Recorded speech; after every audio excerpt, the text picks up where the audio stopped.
We will have comments. Y'all was acting up last night. Hi, Nikki. Welcome in, my love. Of course. Hi, Miva.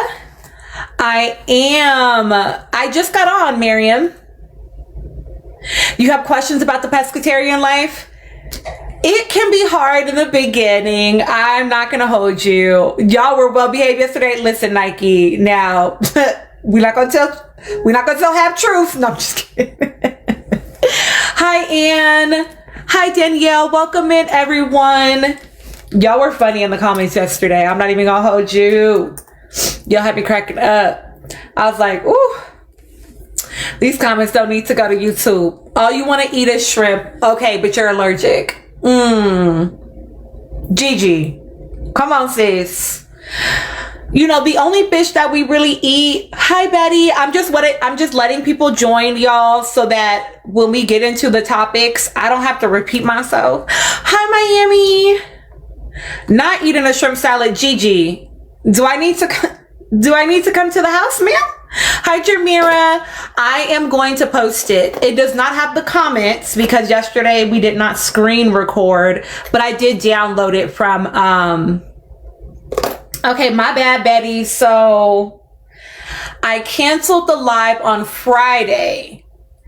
And then somebody DM'd me. I don't even know who it was, child. They DM'd me on Friday. Like, so it was Harlem, matter of fact. They're like, so is your live canceled? I was like, don't, please. I was like, yes, girl. I just want to watch true crime. I just want to chill out and watch true crime. Wait, Erica, which one? Listen, so I know that there's one. Y'all, Chris has been slacking. I'm not going to hold you. He said it himself. But we had to take a minute to cut that November one. Hi, Bad and Bougie. Cause that's the one that I had Judith come up. Hi, Shy. Hi, Cheeky Baby. And I told her that I would cut it so that she wasn't, in the last part of the live. And oh my God, it was being so difficult. We had to like upload it to the computer and then cut it. And then it was just being like so much work. Like it would say that it cut it and then it would be the same whole video every time. So that one is taking a very long time to get uploaded. But the other one should be up soon. I am gonna, when we get off tonight, I will upload the one from last night. But I don't have the other ones Chris does. He just got home too. Oh, the live from 2 weeks ago. Oh, I can't even keep track. I'm sorry. But I'm sure Chris has it. Hi, Marvar. Okay, Miami wants to know the topic. So it's Sunday, which means we always talk about whatever y'all sent in to me. I do have a couple that I know for sure y'all sent to me. And then I have thoughts about these fan bases, and I'm trying to decide if they are offline thoughts or online thoughts. Oh, let me, hold on. I'm realizing my phone is on vibrate, which means it's going to make noise. Okay. Nothing yet, Siobhan. I'm waiting for people to hop on. I just got on. Listen, Gigi.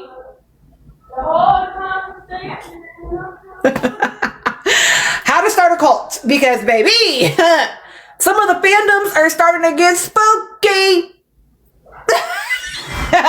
You want to be the judge of my thoughts, Betty? Listen, I'm gonna say them and then you're gonna be like, no, yeah, those should have stayed offline, Tina. But this is gonna be too late. Hi, baby. I thought y'all was going to John's first so he could shower and stuff. No, Oh, and then his parents are gonna bring him? Yeah. Okay. Did you have fun? Yeah. Okay, good. It was so expensive, bro. I know. Like, it was $28 for a pizza. Yeah. And then if you wanted like a single pizza, $10. There's 4 of us. That's $40. Yeah.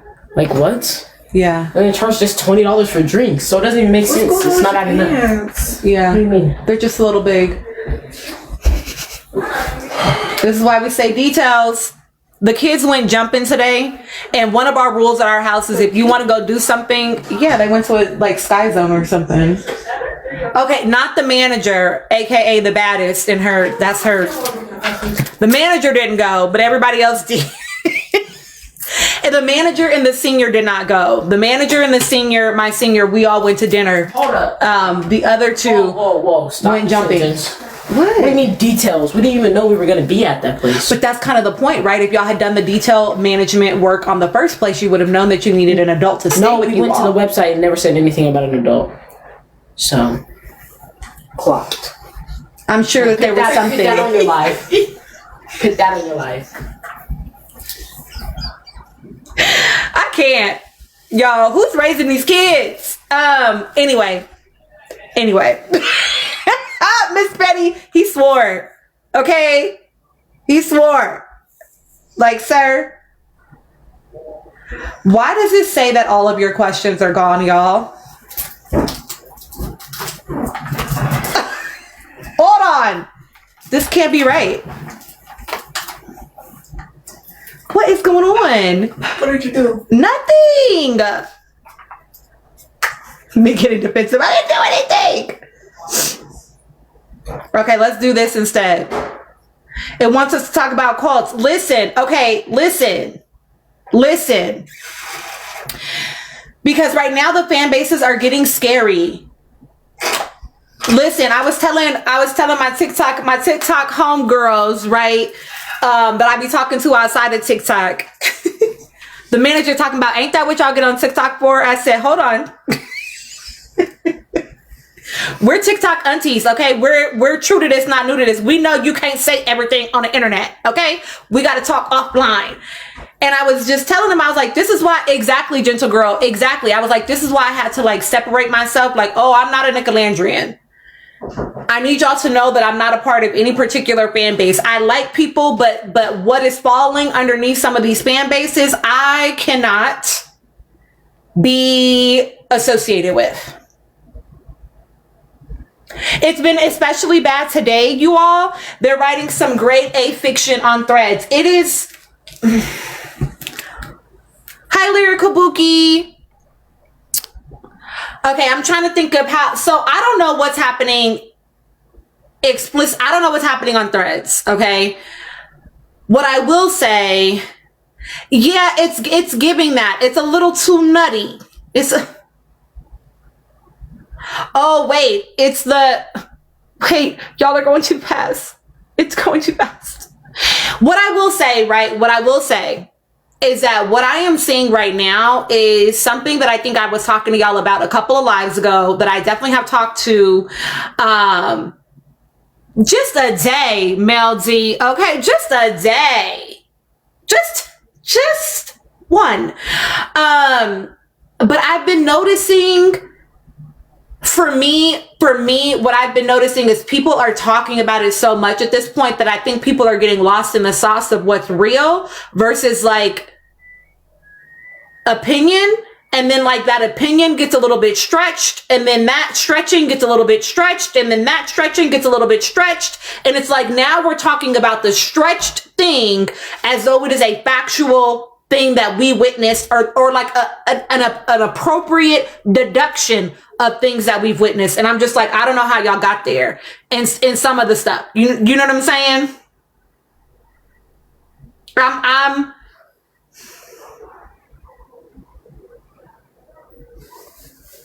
the Birkins were rented. Child, I don't even know what that is. I don't even know what that is. I don't want to know. I don't want to know. But the history, exactly, Gigi, the history is being revised in a way that is scary to me. Alicia, I'm talking about the way that some of the fan bases, and I'm not just talking about Shaloozers. Hi, Mika. Are discussing their faves. They're discussing their faves in a way. I've talked about it a little bit before, Betty, but they're discussing their faves in a way that is like, that's not real. That's like now your 17th interpretation of it that now you are saying is real. I know that there are some people that have been going back and doing rewatches of the show. I'm not going to say I caution it. Well, I'm not going to say I always caution against it because I don't, you know what I'm saying? But I will say that it's really interesting. I almost kind of hate this. I almost kind of hate that I'm about to say this out loud, but I have to be honest about like where I am, right? I have been feeling almost, yes, Tanisha, yes. It's like you are looking at the data from the show, right? Which, fine, but you are now watching it with all of your bias, with all the additional information, with all of this extra stuff, and you're like, oh, and now you're trying to draw conclusions that were never there, that you know weren't there, but because now you have all this extra data, it's clouding the way that you see those things. And it's really interesting to watch in real time. And I wish people would just let themselves have liked the show for what it was when the show was on, and now just enjoy what's happening now, rather than going back and like Nicolandrians would say, reheating old nachos. Don't keep revisiting those topics, because at this point, it's the reason why eyewitness testimony is very hard to use, right? Because once you start talking to other people, once you see it on social media, once you've talked about it 17 times, and then this person adds in what they remembered, it's like, well, is that what you remember? Or is that what just got added in from all these people that you talked to about it? Mother. Yes, my love. Can all of this go to the dryer? Yes, baby. Thank you for asking. I appreciate you. It completely clouds your judgment, right? And so for me, it's like, it's not even that they're reheating explicitly the drama. And it's just that I just need people to realize that when you're rewatching with a lot more data than you had the first time. So I think it's, do I want to use that word? I'm going to say dangerous.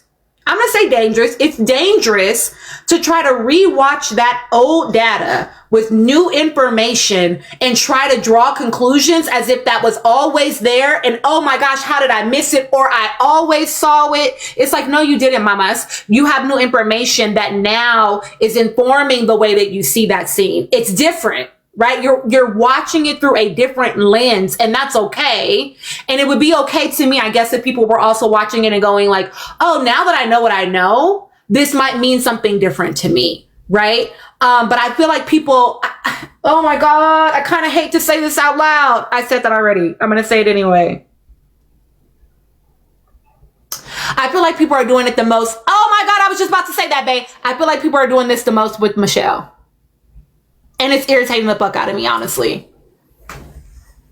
And I'm not even, y'all know that I'm not like a Michelle defender necessarily. I don't really defend nobody, to be perfectly honest. I just give like my perspective on things, right? But it's like, I'm watching you all try to tell a story as though this girl is just a villain that has always existed, and that is weird to me. That's actually weird to me because I feel like that's dishonest. I feel like you're seeing it that way now. Well, see, I hear it on lives more than anything, gentle girl. I'll be popping into random lives where like my mutuals are sometimes, and then I'll be hearing people talk, and I'm like, that's not what happened. That's not what happened. You're reimagining it because you feel like she betrayed your favorite. And so now you're telling a story about her that's not the truth of what happened. There are enough things to critique about without having to do that. In my opinion. In my opinion. There's enough to say, you know, this was weird or that was weird without having to add extra sauce. Personally.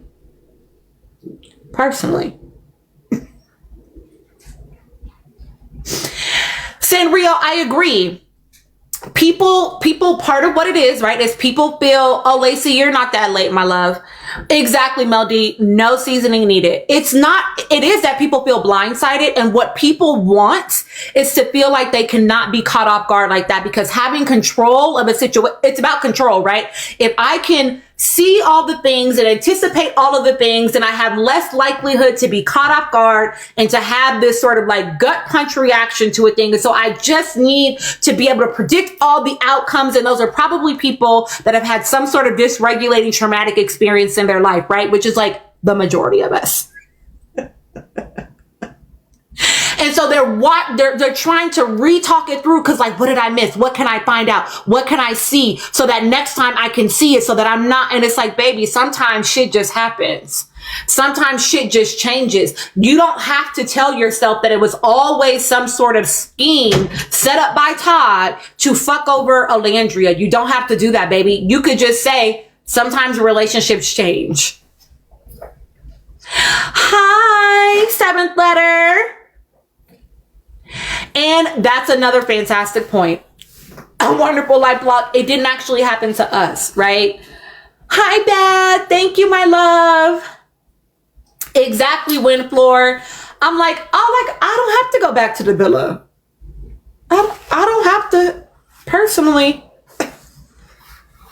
I don't have to go back to the villa looking for nothing. For me, it has been stuff post villa that has made me be like, oh, okay, I'm gonna kind of take a step back. You feel me?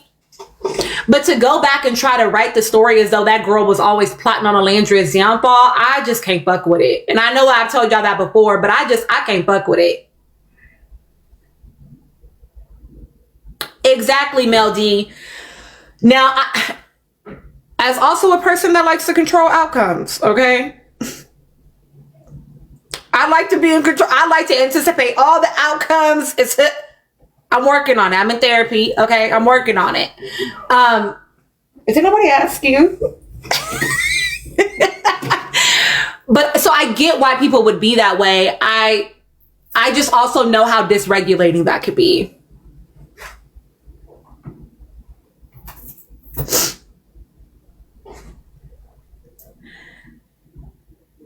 Erica, sis. So yeah, I'm for now, we'll see what happens. For now, I'm going to let the rest of my offline thoughts be my offline thoughts. Hi, P. But yeah, I would just say, be very careful of who you are ingesting. Okay, I'm going to say something that if you know, you know, and if you don't, you don't.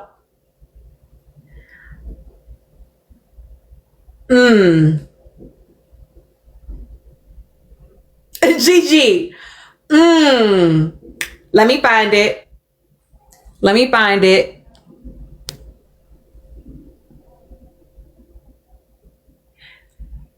You know what, dark skin lover girl? Maybe like 15 minutes.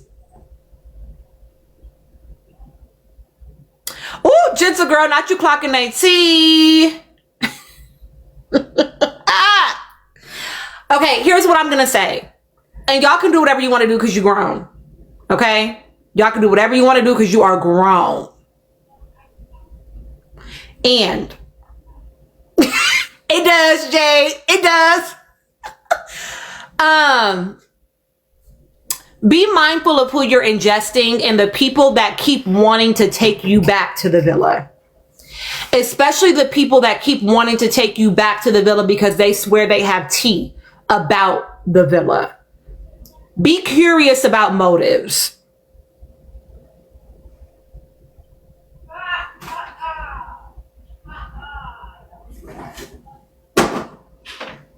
Be curious about motives. Hi, Charlene. Be curious about energy. What do you actually feel in your body when you listening to that?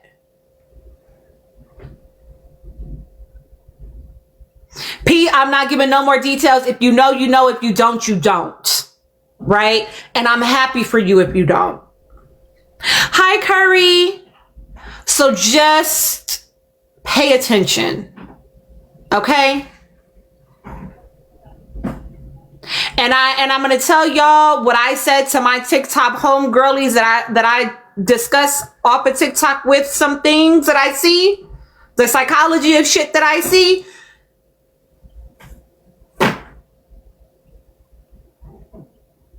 Y'all might have to come up with a new name. Thank you. Catch it.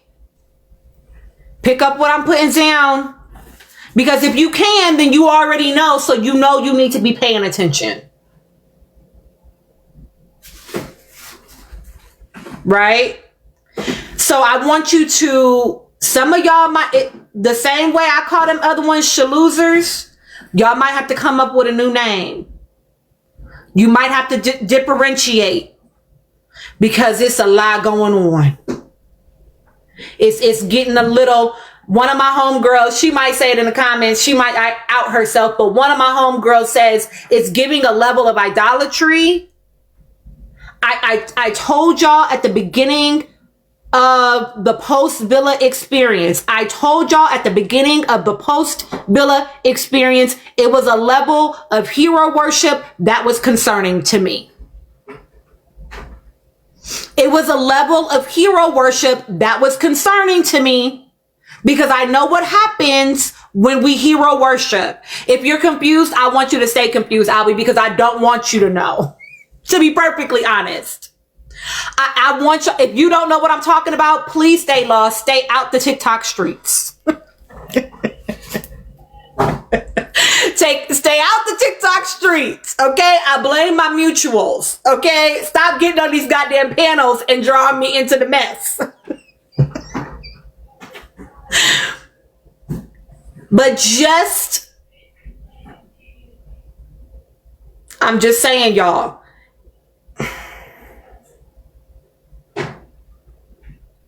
Bae, listen, DM me, girl.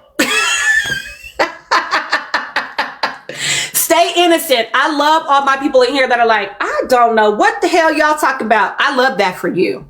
Okay. But just exactly that right there, Miriam. It's scary.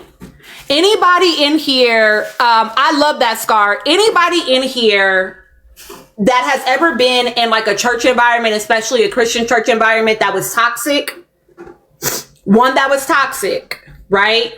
You know what it can look like when someone will give you a title or pedestal you simply for the power and control of being able to pull you back down, right? And they have a very fixed idea of how you have to show up in order for you to be worthy of this title and this pedestaling that they have given to you. Are y'all hearing me?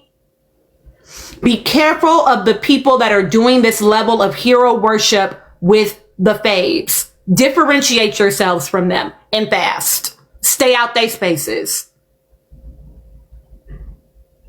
Okay? Tell them to get on Reddit and whatever other platforms to write their fan fiction, but to keep it out of the real world. Okay? I love y'all. I mean it.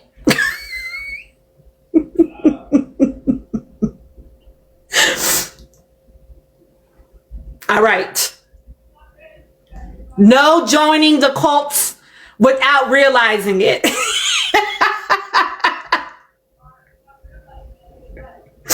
I love y'all down.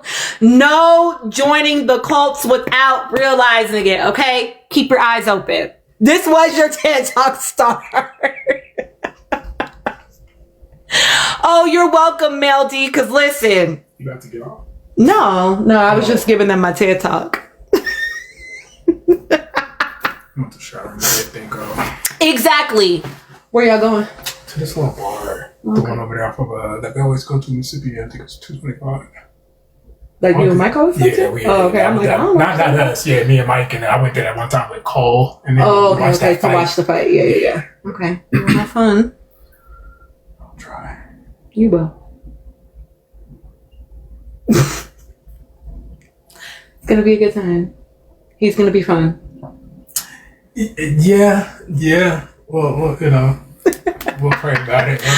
I'll let y'all come up and we could talk about it more if y'all want to, but I really just want y'all to stay safe in these TikTok streets for real, because as a therapist, it's giving exactly. Mark yourself safe from the cult. For real, Siani. Listen, he's going to hang out with his friend that we love very dearly, that we met doing. You had said unless you know what it is. I was going to say, don't join the court unless it's Tina's. Shut up. But we met him doing activism work. He's a good friend, and sometimes he be having a lot going on. Oh, you talking about Mike? I'm like, who the fuck is she talking to? Yeah. Somebody said stay safe. It's most definitely, but it stay dangerous. I know what you mean, but where I come from, it stay dangerous. Okay, good. I'm so glad that y'all are paying attention to the way it felt in your body. That's all I want y'all to do. Listen. And if you're like, I don't know, how should I feel? Talk to somebody that you trust, somebody that's safe and has their feet on the ground. Okay? Okay. Now, who watched? I'm gonna tell y'all these two questions. Who watched Love Island UK with the girl India? I know, Bad, you in here and you want to talk about her. Listen to that gut feeling. Listen, Bun. Listen, Shine. I ain't playing find a trusted adult. Find a trusted adult. Okay, Beatrice, I ain't watch it either. Okay, I didn't watch it either, but Bad done sent this damn question in about these people. No, I'm just kidding, Bad. I love you down, girl. So apparently India, listen, find Gigi, find Nikki, find Seventh Letter.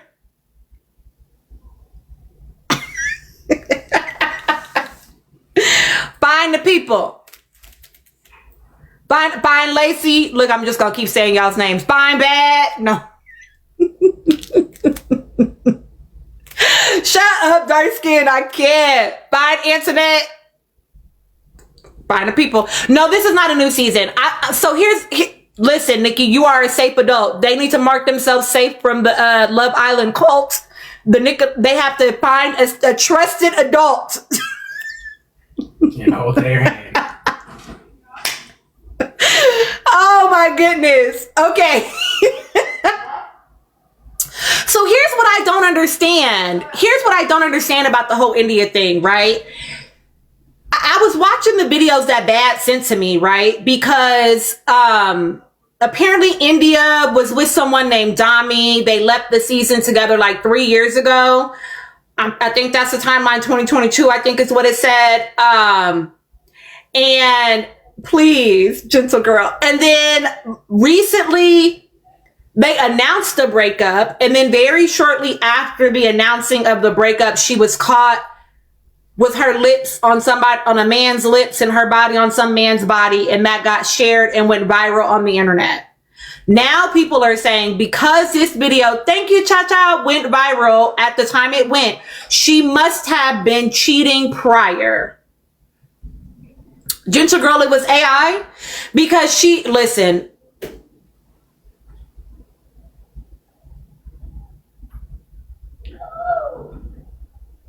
Hi, Audra. She did admit to it. No, I know. She admitted to it. She admitted to it. And her kissing this person. She admitted to kissing the person. She said, I made a mistake. I understand it hurt people. I won't be responding further, which I think was an appropriate response. I agree. I actually don't understand why people are just assuming this must mean she was cheating.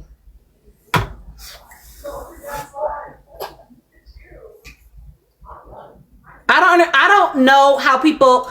This is one of those moments where I just feel like people are like writing a story that maybe could be there, but is not clearly there. And so we're just going to make some presumptions. Am I tripping? Right. Cookie dough, exactly. Right? They announced the breakup. Now, I don't follow these people. Okay, so y'all gonna have to help. Okay? Y'all gonna have to help. They announced the breakup. And then the video went viral. The announcing of the breakup, you don't know when the breakup was in relation to the announcement of the breakup. Like, you don't actually know.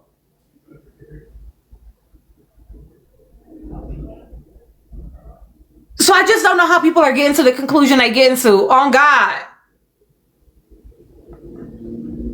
They didn't announce a breakup, but he didn't post her in his year wrap. I mean, y'all know how y'all do social media. Jameer, I don't know him either. Supposedly, but honestly, like, okay, let's even say that she was cheating. Why is that y'all's business? As far as like, obviously it's our business because they're public figures. I don't mean it like that, right? What I mean it like is people are being like, she should be canceled. And I just don't know why y'all think that. We had a whole president getting his sucked in the Oval Office as a predator, let's be clear, because she was his subordinate. We got a whole PDF file as the president right now. Like, y'all are canceling somebody because she broke up with her boyfriend because she may or may not have cheated. I don't understand why I don't understand it.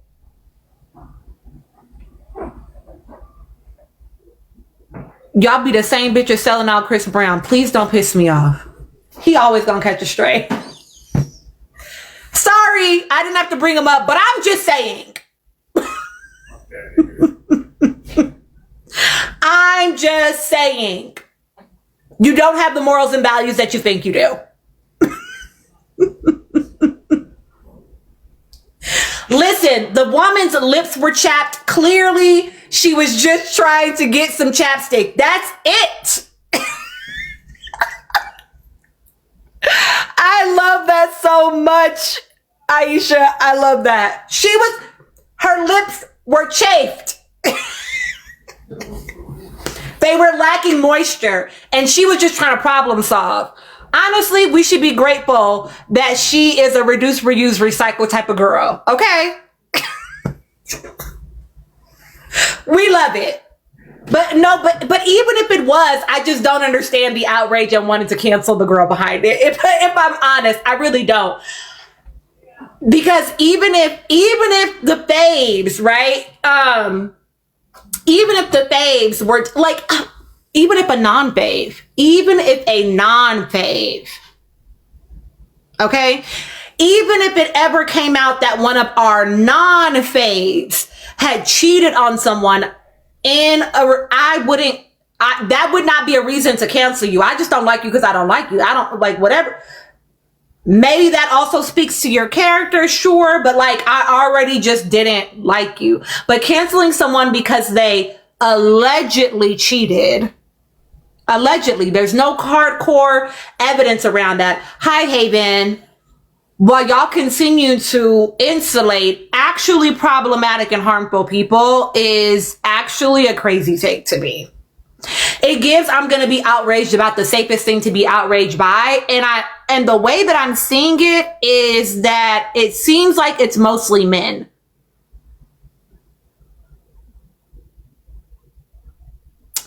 And I guess that tracks.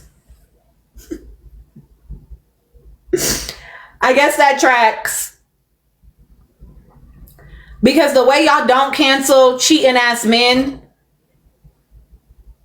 Haven, we are talking about India. The way y'all don't cancel cheating ass men.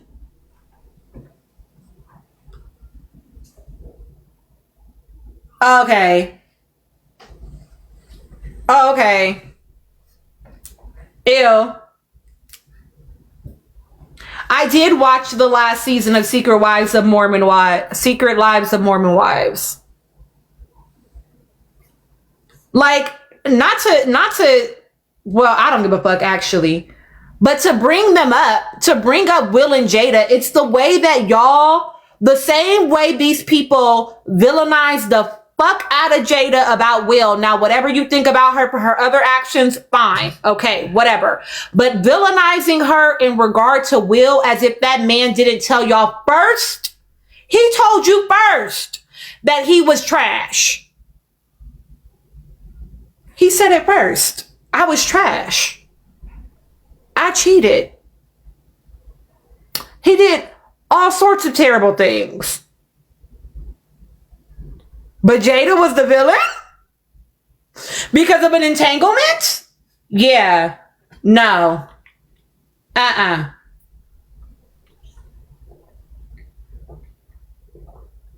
In the beginning of their relationship, Erica said it first and several times, Tanisha. Exactly. But the woman is the one that gets villainized, and always under some fake supposed, if it was the man, but it often is the man. And what often is the result?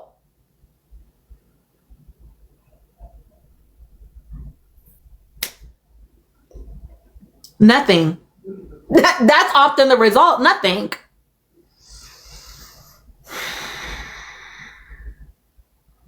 The misogyny, the massage noir just be jumping the fuck out.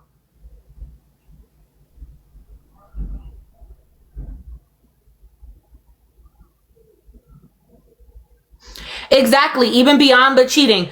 When I read that man found the white family that had enslaved her family as her 40th birthday present,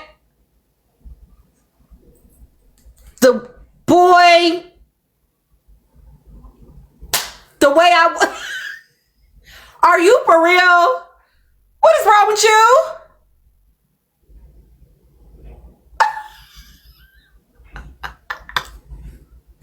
What is wrong with you? Why would you think that would be a cute gift? Like, and a party she didn't want. You didn't throw that party for me. You threw that party for yourself.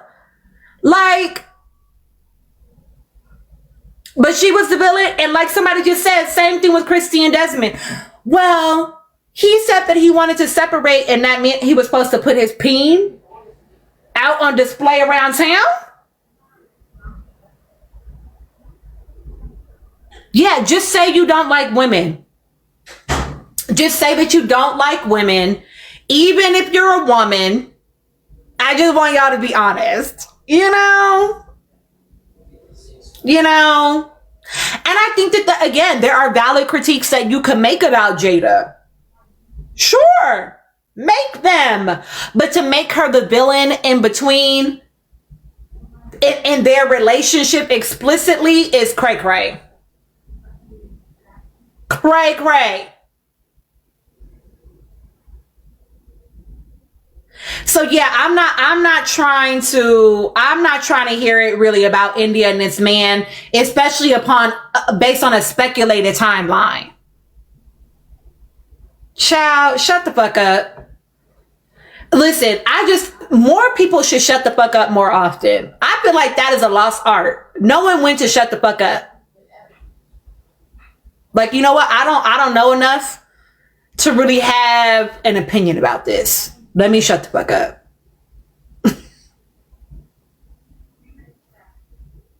Like, you don't have to have a thought about everything.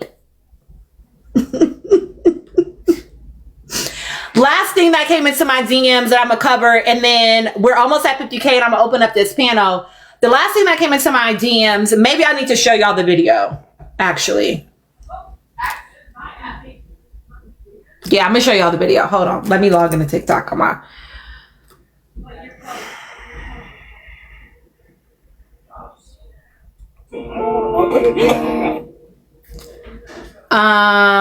Let me see. Let me log in, child. Oh, do I know it? Hi, Kim.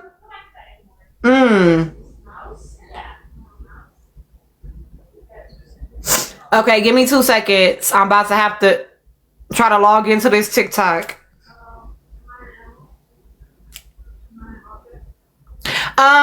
K Boogie, we're running through the Sunday topics, and then I'm gonna open the panel so you'll be able to hear what they were. I'm not about to try to figure that out. Let me just tell you what came into my DMs, okay? What came into my DMs, some streamer, I think the person that sent it to me is in here. Hi, Risa. Some streamer, hi, hello, Kelly, was on Twitch, and he was, somebody said, let me braid your hair. Y'all know who I'm talking about? Have y'all seen this? Has it come across your FYP? The person says, let me braid your hair. He says, nah, I'm not going to let you braid my hair. Because the last time that I got my hair braided by somebody, I ended up having to have Smex. Okay, that was Kim. I ended up having to have Smex when I did not intend to. And he tells the story of how he goes to this girl's house. Bubba, thank you. Goes to the girl's house. She's braiding his hair. And then all of a sudden she flips around and sits on his lap, straddling him, facing him. And she's trying to part his hair. And he's like, and I'm trying to, because we in motorboat territory is how he described it, right? And so she's like, be still. And she basically ends up pushing up on him. They end up having Smex. And then he says to her, I wish that you hadn't done that. I wish that you hadn't done that. Like, this was the homegirl. We were friends. Like, we had a friendship. Like, I didn't really want it to be that. And she's like, why? Why would you say that? It was fun, blah, blah, blah, blah, blah. And he's basically describing coercion, but he's not computing it as that. No, he did not, Tanisha. And that's the conversation that Kim wants to have about it, right? Is like the fact that the men are so conditioned, and Kim, correct me if I'm getting this question wrong, but like the fact that they're so conditioned to not understand, right? He did say that. Well, I mean, she was fine. And so that must mean that it can't have been coercion because she is also still sexually attractive, right? This idea that they cannot even compute in their minds that that's what it is because of the way that we talk about how men are supposed to. Sorry, y'all. I got annoyed immediately. I was on a live the other day where, to be fair, most of the people that be on that panel need to shut up more often. Like they need to talk less, and listen and read a lot more. Right.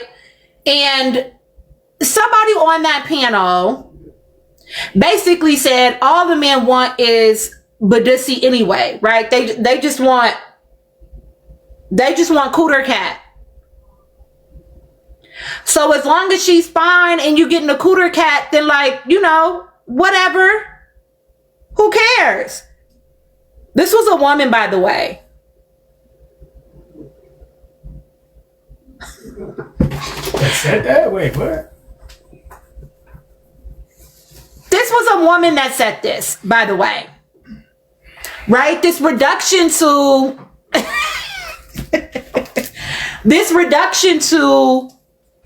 your biology as though that is all that is valuable to a man and all that matters.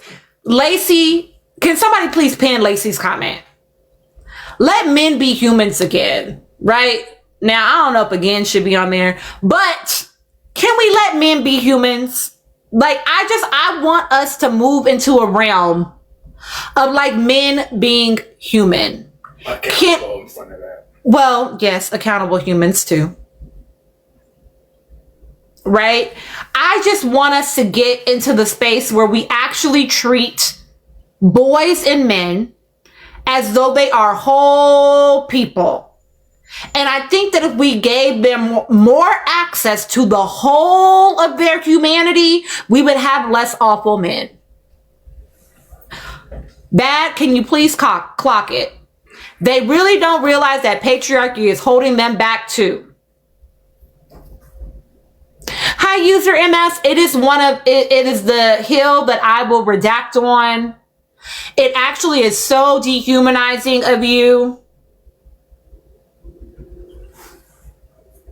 A great point, Renice. Thank you for saying it again.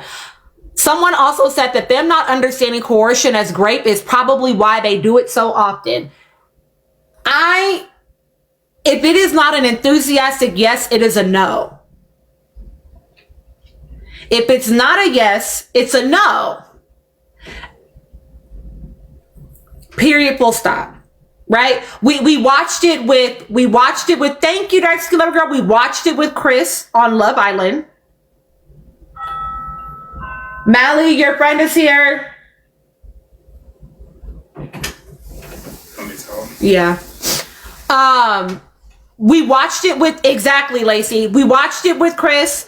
Y'all not gonna like this. We watched it with Zach.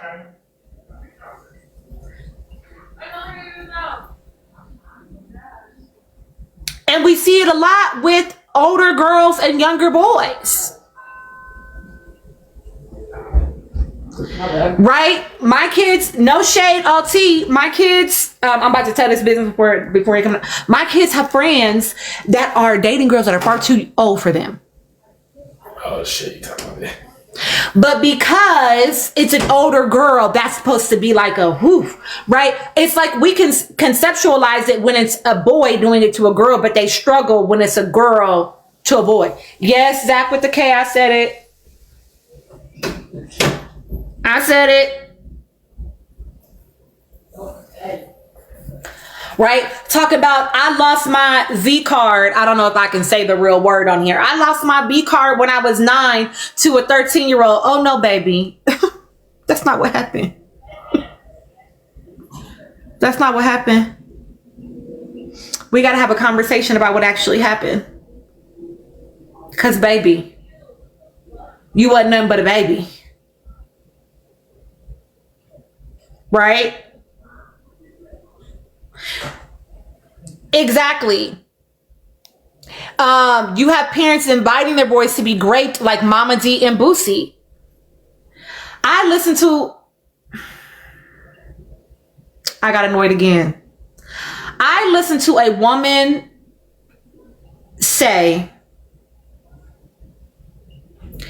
that she would rather her child, and a lot of this is rooted in homophobia too. She would rather her child be sending child porn to girls and having girls calling him daddy and this and this and that than for him to ever be potentially gay. I'm just glad it was a girl. He's sending pictures of his body to other, and you're just glad it's a girl rather than him being gay. Y'all are.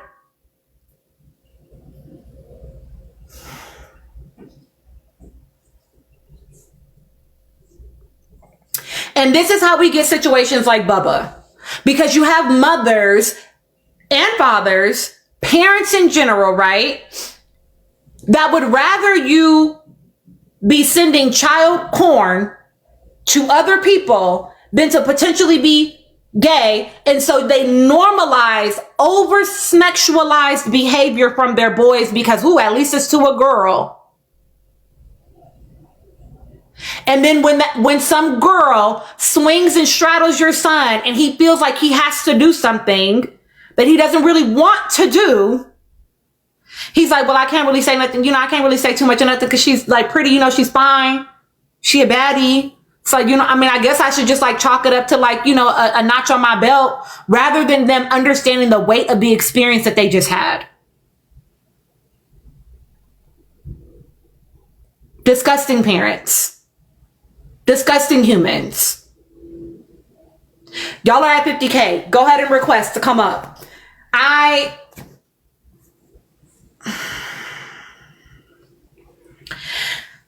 Who do you mean dark skin lover girl? Like the boy in and of themselves? 7th letter, clock that T. Clock that T. Because I would argue even like if you're talking about the boys themselves, like if part of the reason why they feel like it can't be grape is because they were aroused, that still points back to a lack of conversation and misinformation. Right? Because your body is going to body. Biology is biology, baby. It's going to do what it does. It's going to do what it does. Because lots of women grape victims will also have a natural bodily reaction.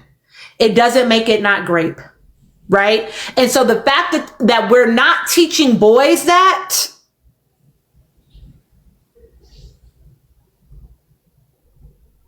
and here's the thing, oftentimes women will have that natural bodily reaction and then feel guilt or shame, but they still understand what happened to them should not have happened to them. Some men just feel like it can't even be that. It can't even possibly be that. It's not that. And part of that, again, patriarchy, is because they are raised to believe that they are the power source, that they are the masculine, the protector, I'm the powerful person. How could I possibly be raped by a woman? Because if that is true, then that means she had power over me, because rape is a power move, right? It's about power and control. Coercive or not, it's about power and control, right? How could she have power over me if I'm the man? And if your manhood is so fragile, your masculinity is so fragile, because you only have this very defined way that you can show up as a man, then you're going to feel probably emasculated. I don't think that's even a real thing. That's why I gave heavy quotes on it, because I feel like that only happens when your masculinity is fragile. But if it is, then you're going to feel you're going to feel like less of a man. You're emasculated. So if I feel like I'm a man, then that can't possibly have happened to me. Internet, clock that. I'ma hit it. Even the way they talk about sex with women, I'ma tap that. That she's an it. That's crazy to me. Dark skin lover girl. Oh my goodness, that's awful. I'm so sorry. Beat it up. Listen, smash. Exactly. It's even described in like language that is aggressive, violent, dehumanizing. So how could that possibly happen to them? They're the smashers, not who gets smashed, right? That's not how that works. Hi, Gigi. Hi. Got that sea shine. It's so complicated. It's so layered. And I appreciate you bringing this, Kim, to the discussion. No way. Yeah, it's wired. Oh, okay. Okay, let me see who else is sitting here. Okay. You are a person. Exactly. Hi, P. Hi, Start Journey. Hello. Okay. Hi. Hi. So really quick, guys, there are 181 of us in here.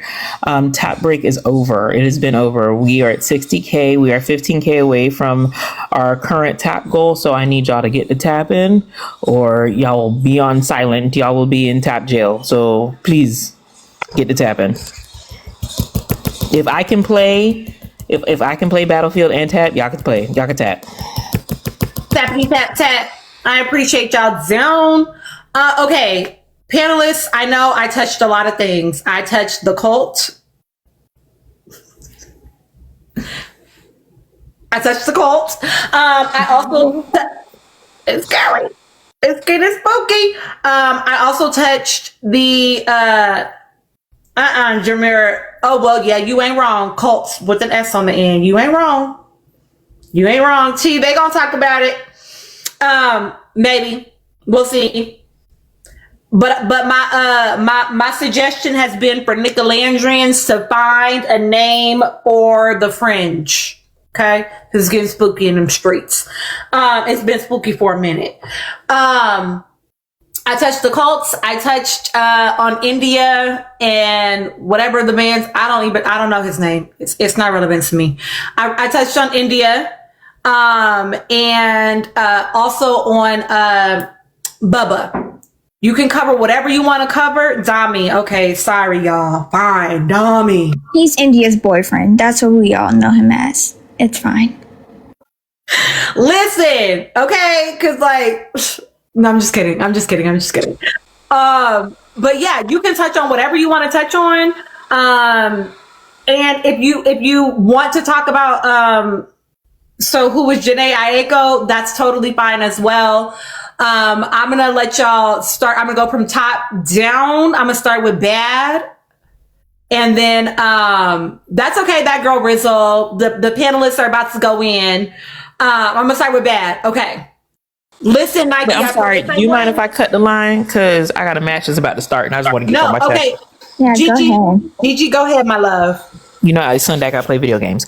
So I think I have a name, and I'm not gonna put it in the chat because I don't want y'all to clip me like this. But I'm gonna start calling out the Nicolazzis because that's what y'all starting to sound like. I said it. It's me. Hi, I'm the problem. It's me. I said it. Y'all are they're starting to sound like a cult, right? And I said this not just in this space, but I've said this in other spaces.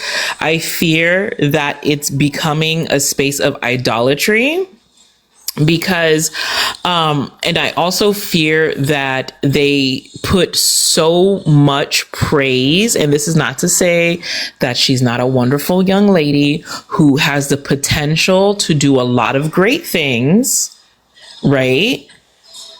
But they haven't let a lot of those great things that they're attributing to her happen yet. They're putting the cart before the horse, right? I have seen on threads people say, oh, you know what? My children have never talked about going to an HBCU until they've heard about Alandria. Did you forget that we had a whole VP who wasn't just D9, but is an HBCU grad who was vying to run this country? Like, did y'all forget that happened? Like, I'm so confused. Hell, I'll even give credit to Angelina Jolie's daughter. I'm so fucking confused, right? Like, and then it's a choice. It truly is a choice if you didn't know about HBCUs. And that's not to say that she's not doing great things for advocating for education, right? But I want to be very real about her accomplishment. I want people to start being very real about her accomplishments. She deserves to be in all the spaces that she is in. I'm not saying that she does not deserve to be in the space that she's in. I fear that they attribute so much to her that when she doesn't follow up or the first misstep, it's going to be like this massive fall from grace. And that's what I don't want to see happen. I'm gonna give you an example. There was talk back when Shelly did the Tish interview where people were giving her flack about when she said, oh, she wanted to start a nonprofit, about teaching people financial literacy and understanding how to go through the process. They were giving her flack about, oh, well, she talks about it and it's the only time she's ever talked about it. She ain't never do nothing now. Look what Alandria did. I want to be very clear. Alandria did not raise money for lupus. The fandom did it in her name. Again, Alandria did not raise money for lupus. The fandom did it in her name. They did it for her. But they will attribute these things to her. The fandom is busy doing the work for her without allowing her to do the work. And I fear they attribute this to her and they treat her like a god. It is scary out there in these streets. It is very, very scary. It is why, yes, the same for diabetes. Nick did not raise that money. The people did it in their name. It's getting scary out there, right? It's the Nicolazzis, and it's getting really, really creepy out there. They attribute these things to her and it scares me to the point where they're tearing down other people. I heard somebody randomly say, well, I never heard day trading before from Michelle. They're trying to copy somebody else. And I'm like, whoa, now she can't have a job. Y'all are crazy. Like, y'all are crazy. You are really attributing this to that. And then it's very much a lot of people who get into this space. And I said this before, it's because a lot of y'all are trained to believe that only one person is allowed per category. Only one Black woman is allowed per category. This is why Black women have to be out here in the entertainment space and in other spaces having to vie for the top spot. That's why you have all these Black women beef. You don't see white women beef in Hollywood like that.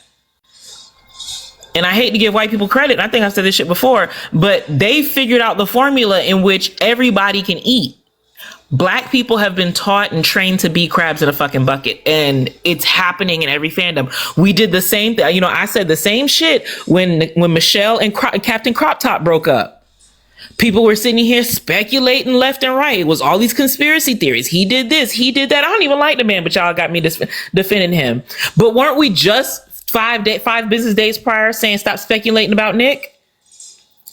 Y'all do the same shit just because it's your faves, and I'm tired of hearing that. And it's really quickly, just to Tina's point earlier when we talking about the whole fan fiction that gets created. The story is beautiful as is. Y'all ain't gotta put sauce on it. It doesn't need any more seasoning. It is Southern seasoned. You don't need to season that shit anymore. The story is great as is. Stop adding to it. And that's all. My match is gonna start. Okay, listen, I want to address what some of y'all are saying in the comments. So a couple of people have said, Nick and Landry have acknowledged that they didn't do this. The fans did it, right? People are saying, hold on, there was something else. Oh, other people have cult-like fan bases. Why can't they? The conversation we're having right now is not about Nick and Landry. It's about y'all. It's about y'all. We know that Nick and Landry are clear. It's y'all. It's the fans that are not. It's the fans that are putting things on them that never fucking happened. And that's weird. And nobody should have cult-like fan bases. Actually, that's scary. Right? But maybe that's because I'm just a normal human. You know what I mean? Like, I'm just a normal human that feels like other people should be allowed access to their humanity. Right. And I know I already said it, but for those that are just coming in, what I have said before, I said at the top of the experience of them all leaving the villa. I said this back in August. I was concerned about some of the hero-like worship that I was seeing, right? Because to Gigi's point, and I'm sure other people will name this as well, if there are some people that operate in the realm of idolatry, and as soon as their idol slips, somebody said in the comments, I'm scared to see what happens if they ever do something that they don't like. And I've talked to y'all a little bit about this before, right? See, Kulani, I'm actually going to push on you because I actually think that's super fucking dehumanizing. To put someone on a pedestal removes them from their humanity, and that's not fair, right? Allow her to be a human. Senko is a great example, right? Like the fact that he loved her until she did something he didn't like, and then what happened? And then what happened, right? I need y'all to understand that it's okay for her to be a human. You can love lots of things about her. You can also not love certain things about her. It doesn't mean that you have to not love her overall, but you should allow her to be a human. She is inevitably going to have missteps because she is a human. When you all don't allow her to have those missteps, I think that y'all think that that is like a gift, or that is like, what's the word? Like somehow that is like almost like you're thinking so highly of them, or you're like reverencing them so much. You're like, oh my God, they're basically perfect. I don't think they could do anything wrong. I think that actually is dehumanizing as fuck. As someone that lives that experience quite often with people, right? Where people they have one view of you. And then the moment that you don't fit into the view that they've made for you, they have constructed this idea of who you are in their brain that they cannot divorce you from. And so it's either you have to be only this thing that I have crafted in my brain, or I'm going to completely disconnect from you. What happens when the illusion that you have created, that you placed on them, she's never asked for that. Nick has never asked for that. What happens when that begins to fade, right? And I hear you about like, yes, she's going to have missteps, but I wouldn't call them out. I think you can do whatever you want to do, right? But what I'm saying is it's not fair. And maybe people have not lived this experience, but I've lived it quite a bit. It is not fair to only ever let people be great. Right? This is why I don't necessarily buy into the idea of Black excellence, because I actually appreciate Black mediocrity as well. I think that people get to just be regular, and that's okay. And can I clarify really quickly? I just want to clarify this. We're not saying that she's not going to be great. We're not saying that she's not going to be successful. I'm saying enjoy the ride. Enjoy watching it happen, right? Because is that not why you put her in this place, put her there in the first place? Enjoy watching it happen, right? Let's not attribute her to all of these great philanthropic, events that haven't occurred yet. And I think that's the issue that I have. It's like she's getting there. She's finding her footing. The girl only been out the damn villa, what, 6 months? Yes. And before that, she was selling escalators. Like, let the girl live. Let her do what she wants. I think she does. She's done a great job of surrounding herself with people who listen to what she wants. And because and I want to be very clear, when she has said in her lives, y'all need to tighten up, y'all doing too much. When she has said in her lives, y'all need to stop telling me what I need to do because I don't pay you. She's talking to y'all. She's talking to Nicolazzis because she sees that y'all are doing too much. Elevator, excuse me. Yeah, she sees that y'all are doing too much. She's not just talking to the second fan base. She's talking to those who are putting her on this pedestal like, yo, I need y'all to slow down because that's overwhelming for an individual. Can you imagine 2.3 million of y'all constantly telling somebody what to do? That's a lot. And yes, and messaging her manager, right? That's a lot.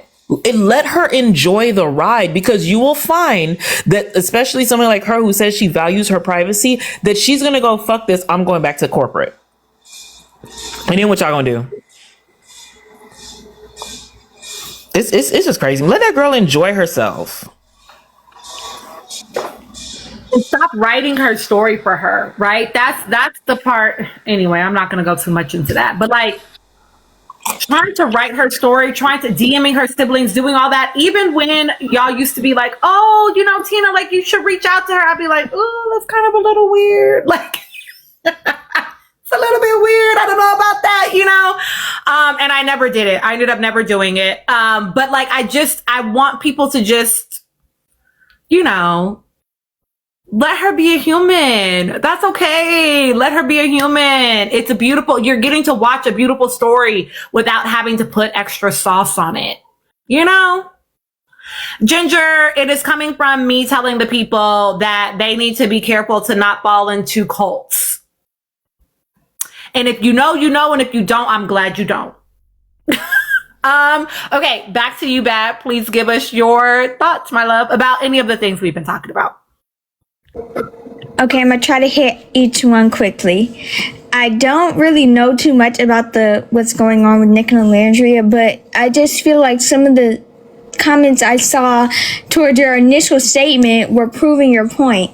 Why do people take it so personally when talking about a situation that has to do with Nick and Landria, even when it's not a criticism on them?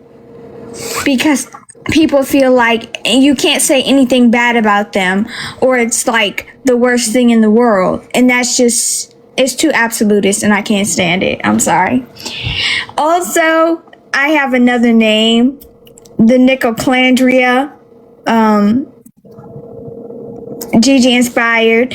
But yeah, I'm scared. I'm very scared. Like, they were already trying to get those people that hit for nothing, for something that was made up. When they do something else, what are y'all gonna do? Terrifying. Yeah, that's all I really have to say about that. But the thing about India and Dammy, the first video I sent you where the lady was talking about men basically wanting to crucify India for cheating on Dammy is crazy, because they cheat every day. Nothing happens to them. They lie, cheat, beat, and steal every single day and get away with it. Like you said, Chris Brown, he's been in jail how many times? There is proof. And still, y'all don't care. Y'all want to get up on that stage and watch him be nasty. Stop. No. I don't like him. And he's always going to catch a stray from me. Every single time. That ain't no straight. That was direct. Yeah, actually, I don't care. Like, direct hit. I don't care. I'm so tired of this. Also, another piece of tea I found in between sending you the videos. Apparently, when the season came out, or maybe it was the season after them, there was a woman on there named Catherine, and she was with this guy named Scott on the show, and he was white, and when they went to Casa, her and Scott were doing really well. They went to Casa and she came back with the guy and Scott did not choose someone else, even though everyone was pressuring him. And Dammy put out a tweet that said he would understand if Scott was screaming the N-word with the hard R in his head because of what Catherine did and did not get canceled for it. But now y'all want to cancel her because she may have cheated. Please get out of my face. Please. Please. I can't stand it. I cannot take it. It's absolutely ridiculous. Like, honestly, I would have never stayed in the relationship with him after he said that, but to each their own, I guess.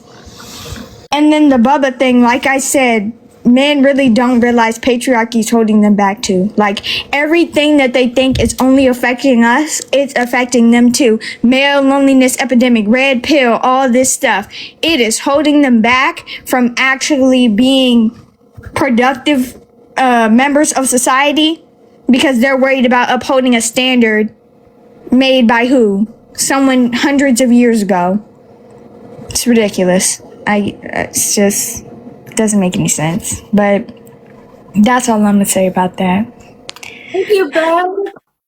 Listen, these comments saying that Dami said he also would not marry her, only give her babies because she's a Jamaican woman. This is what I'm talking about. End him. This is what I'm saying. Because what? Oh, okay. That's diabolical as fuck. I'm sorry. That's literally crazy. That's why I can't get into UK. They allowing them to say the hard ER and this other shit. Like, Well, it's too Scott much didn't even say disrespect. anything. Scott was upset. He was upset that she chose someone else, but he never said anything disparaging against her. They have become friends outside of the show. Like, they don't hang out a lot, but like, they're cool. It's just him. He's the only one that took it that far. That's insane. Scott's on Love Island All Stars right now, and nothing is like he's doing fine. I don't get it. I just hear that they disrespect black women on a whole different level on the UK, and for that reason, I won't even waste my time watching it. Yeah, I don't watch it anymore. I stopped after like season 10. I know it's bad in like on the UK version of Love Island, but I feel like I know what you said wasn't a general statement. I just hate when folks are like, "Oh, these black people over here are like they're this way, this way, this way, this way. It's so bad over there." When it's like, I think it's not like obviously it's bad. It's the context is different. You know what I mean? Like anti-blackness towards black women is in like the US is really bad. But because you're used to it in that certain way, seeing it in a different way makes it more stings more in a sense, right? I feel like around the world it's generally equally bad, but like how it appears is different. Yeah, I mean, I just can't fuck with Love Island UK, period. I can't do it. I don't like watching how they interact with the black women. I never have. I've tried a couple times and I'm always like, why am I here? I'm not the intended audience. I can't do it. I can't make it happen for me. Nikki, please give us your thoughts. Hold on, actually, before you do. Thank you all so much for giving us the 75K. It is 223 of us in here. Gigi, when is their tap break over? Or have another 5 minutes for their tap break, and then the goal is going to be 100K. So it's 40 minutes after the hour. We start tapping to 100K. Okay, rest your little thumbs, everyone. Thank you, Dr. Gigi. Nikki, please give us your thoughts, my love. Yeah, I have so many, but I don't even know where to start. To be honest with you, there's been so much. I'm not going to talk about Love Island UK because I'm with you, Tina. I tried to do it one season and I was just like, this is like, why am I here? There's nothing that I can gain or want to gain from watching the show in this country anyway. because they are on a whole nother level of racism. I love how a lot of Black Brits that I've come into contact, with being like, it's not as bad as America, but baby, it is. You might not see it that way, but it is. And it's reflected on that TV show. So I just wanted to quickly just say something about the video that I didn't see, the Bubba. Is that what it is? I heard the Bubba thing. Yeah.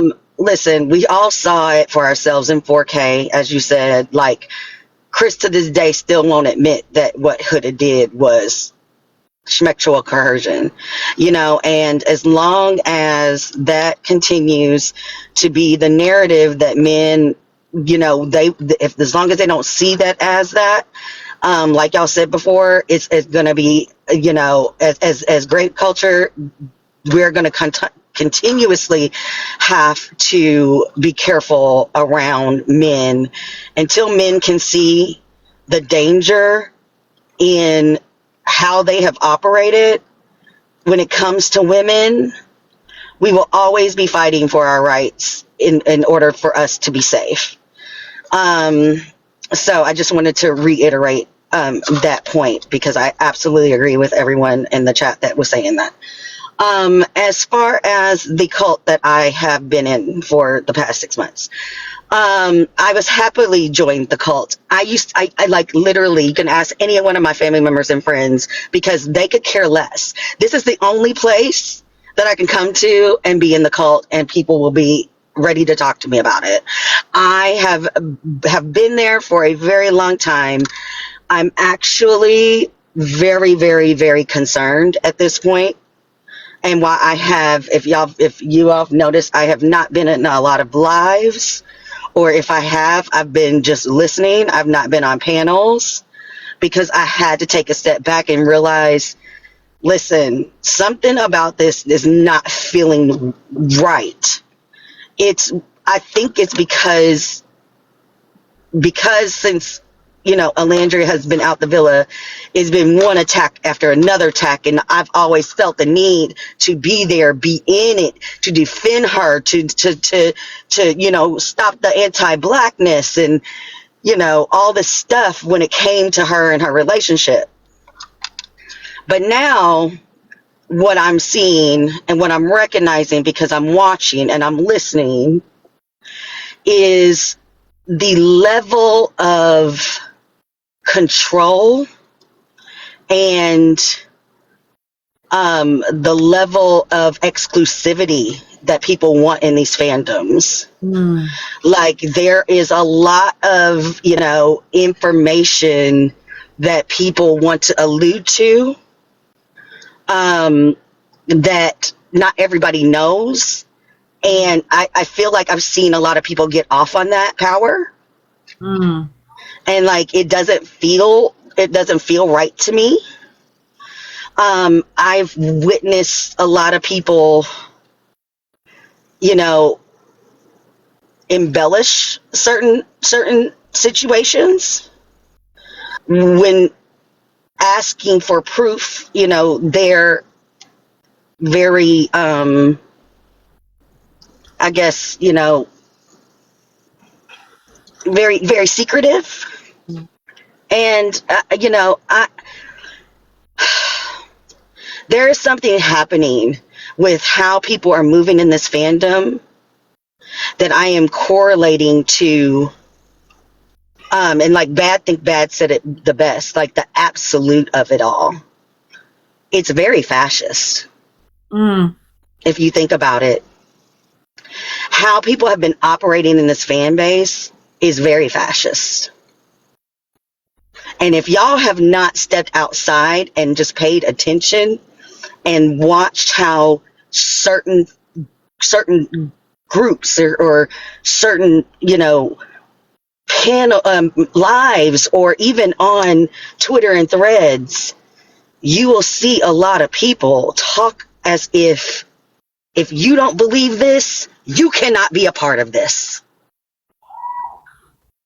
And that is a dangerous, dark slope, especially in the times that we are living in right now.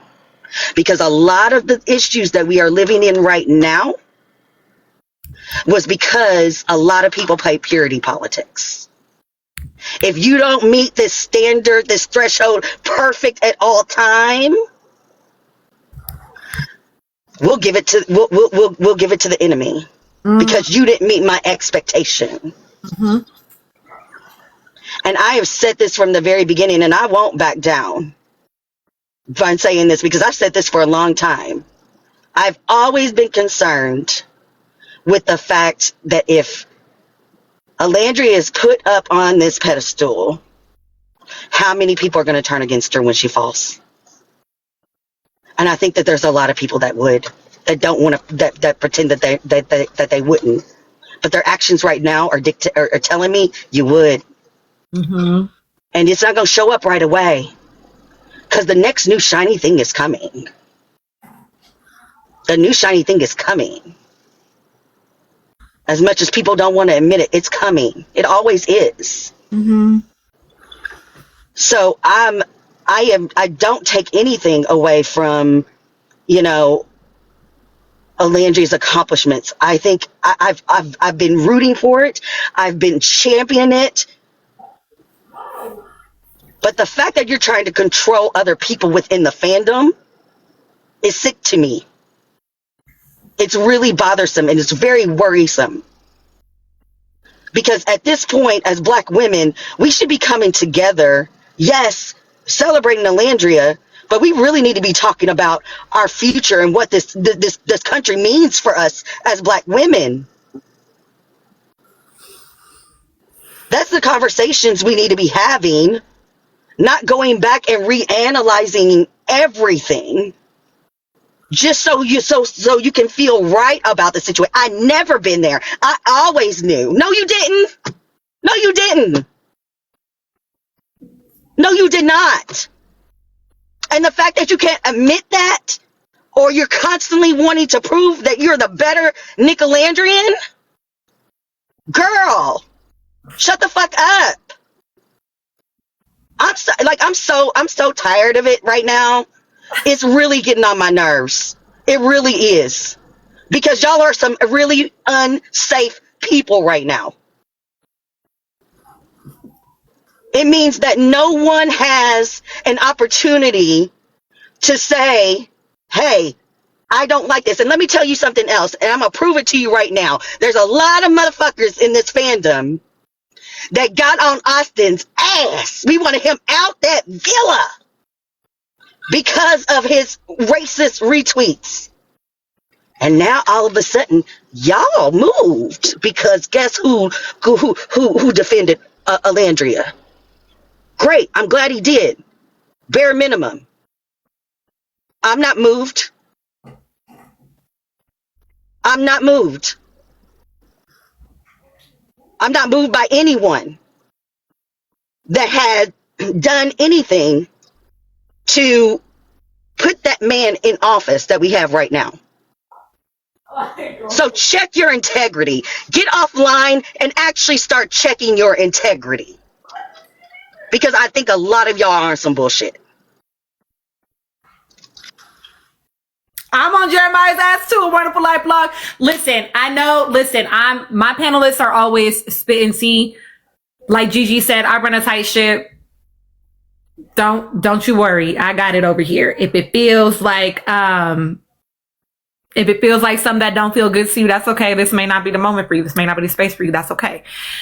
I see Anwan said, if only they just decided not to be a fan. When they get angry, they try to take her down. Renee said, it's history. As soon as a Black woman rises too high, the worse the takedown is, right?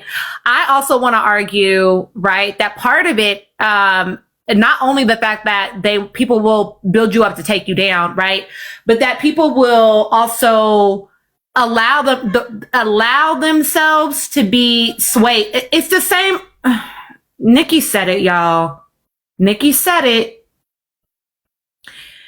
The same way them maggoties be hero worshiping that motherfucker, he can't do nothing wrong, even though if you had asked them maybe separately whether or not they thought P3DO behavior was okay, they might say no, but they fine. When he said grab him by the cuter cat and the girls made shirts that said grab me by the cooter cat. I don't know why I had that accent. That's how it sounded in my head. Whatever. They found ways to make it okay. I actually fear that some of the people in the fan base are I don't know something about that.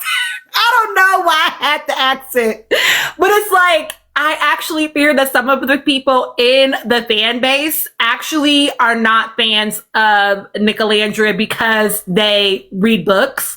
They weren't actually picking up the breadcrumbs. These are people that don't think for themselves, actually. Because to your point, like I've always said, and I just made a video about it today, right? I cannot get behind, oh, watch St. Denis Medical because for Jeremiah to support him because he supports Nick and Alandria. Like y'all forgot all the shit that he did. That was weird.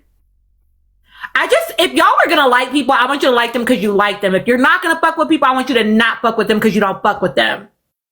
Right? But I want you to use your own critical thinking skills.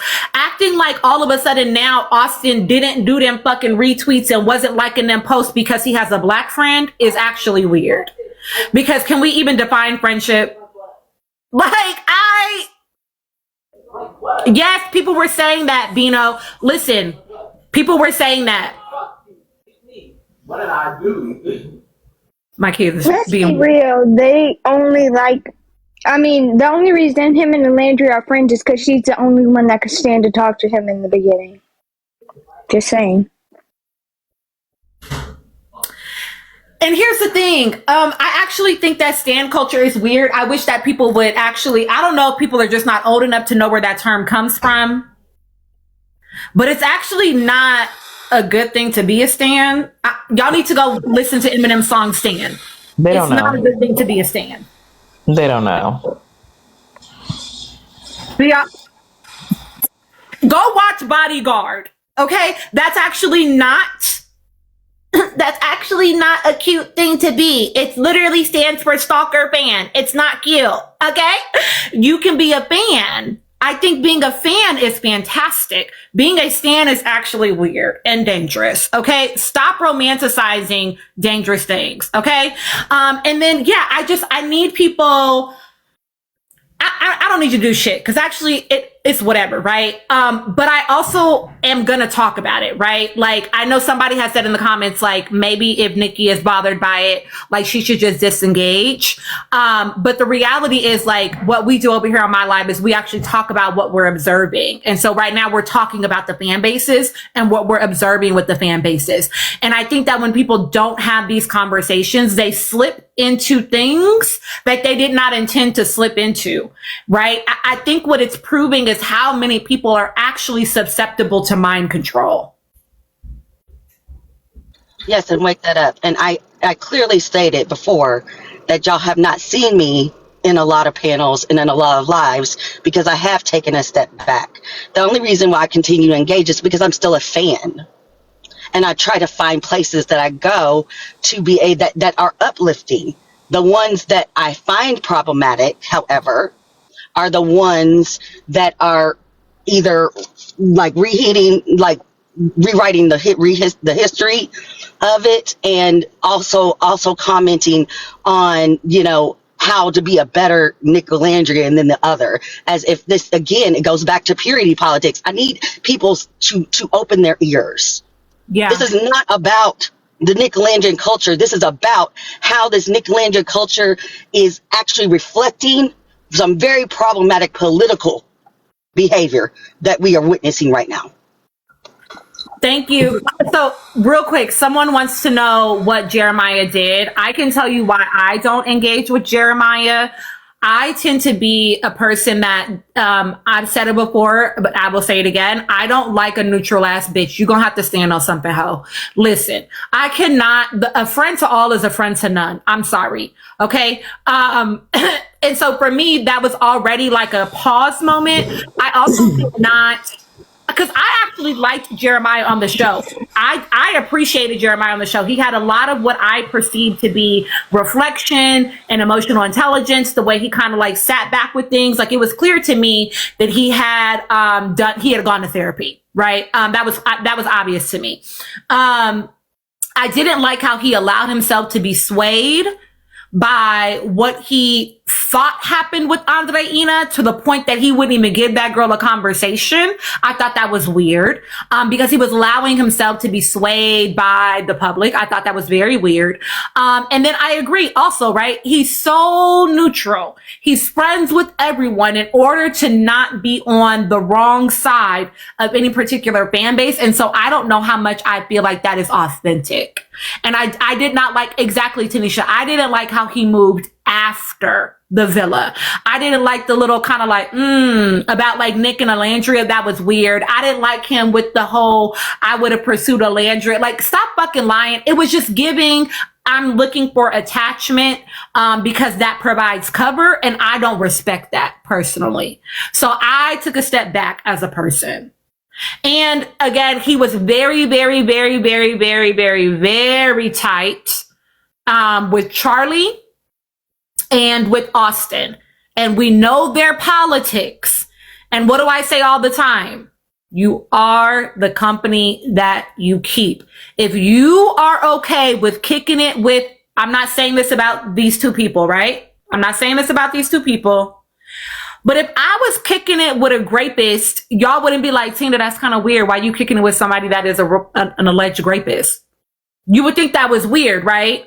I think the same thing about him kicking in with people that have politics that don't align with me and that are oppressive to people that look like me and his fucking self.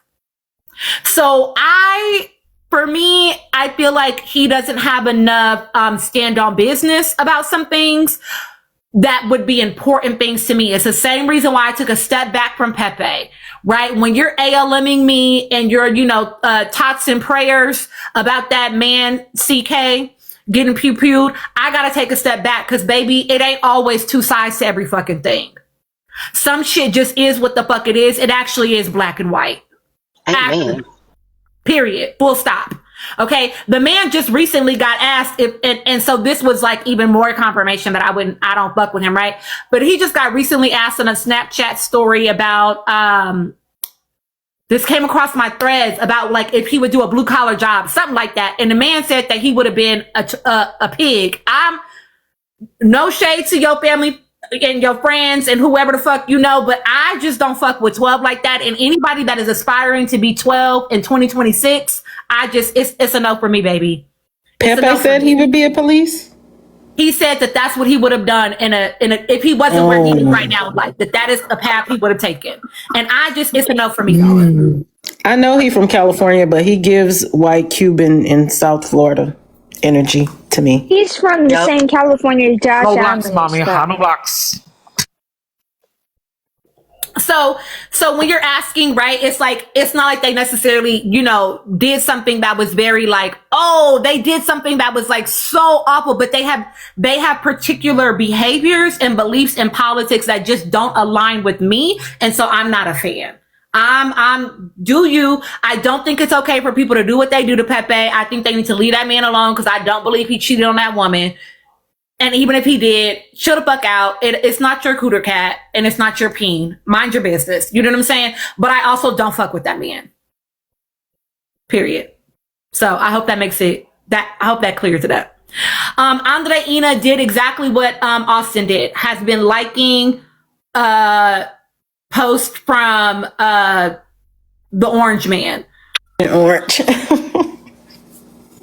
She has been liking things from the Orange Man. And it seems, based on, I was on Andreina's, yes, D. I can post about it. I was on Andreina's post, like scrolling through her post or whatever, and I saw it was something that was like praising I'll post it. I don't remember now. I'll post it. Andreina was liking Agent Orange's post about invading other countries or something. I will post it. I don't remember exactly. Or somebody else up here will know and they'll say. But I was scrolling through a recent post and it appears that her and Jeremiah are potentially a couple at this point. Okay, thank you. It had to do with Venezuela. So yes, it was very recent because y'all know they just went and kidnapped that man very recently. Okay. So yeah, babe, I had to go unfollow as well. Like, oh, okay, let me deuces, right? Clock that TT. So yeah, I it seems that they're in a relationship. So I also cannot fuck with people providing love and cover to what's his name? Well, I know that you're saying that they're not a couple, he's engagement farming, that they both are, but 3D took a Snapchat with them in the background. And even if they're not boyfriend and girlfriend, they are clearly close romantically. Thank you for continuing to prove my point, Tina. That's all I'm gonna say. Tap Is break she until on Beyond Deadline? hour, y'all. So not until Yes. 9:05. Oh, I was just wondering why Taylor was with them, but that makes sense. Beyond the Villa. Yep, Beyond the Villa. Yeah, she's So you can see them in the background either. And so don't provide cover to Kim while throwing her away if he's also smexing her. I just, anyway. Erica, what they are, I don't know. It might be older because what's her name? Amaya Papaya was there. I don't follow them either, Jamira. Somebody had taken the screen grab from his Snapchat and posted it in the comments. But I did used to follow Andreina. I thought she was funny. Okay, Erica, please give us your thoughts. Hi, guys. Give me one moment. Thank you. The other bacha is in there. Isn't there? Okay, thank you.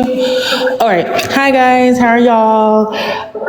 It has been a lovely 3-month break from this cultish ass fan base because I saw the cult coming from a mile away.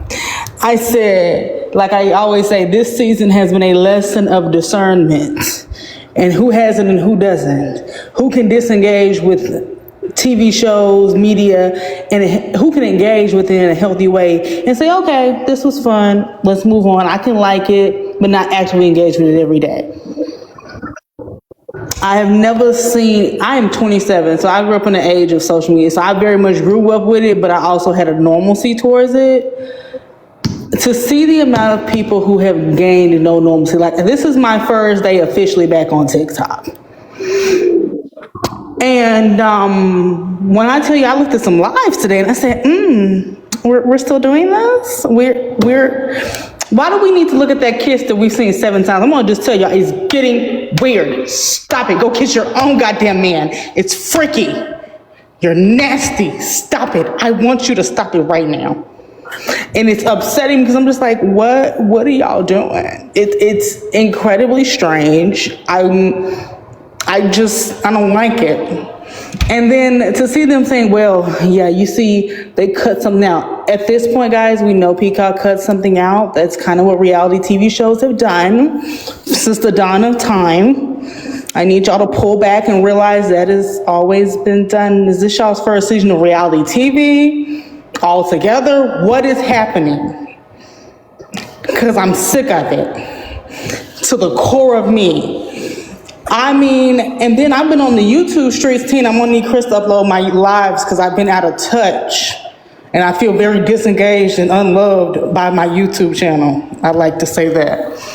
But I was really thoroughly upset because I had to resort to these very strange people on YouTube because I don't have TikTok.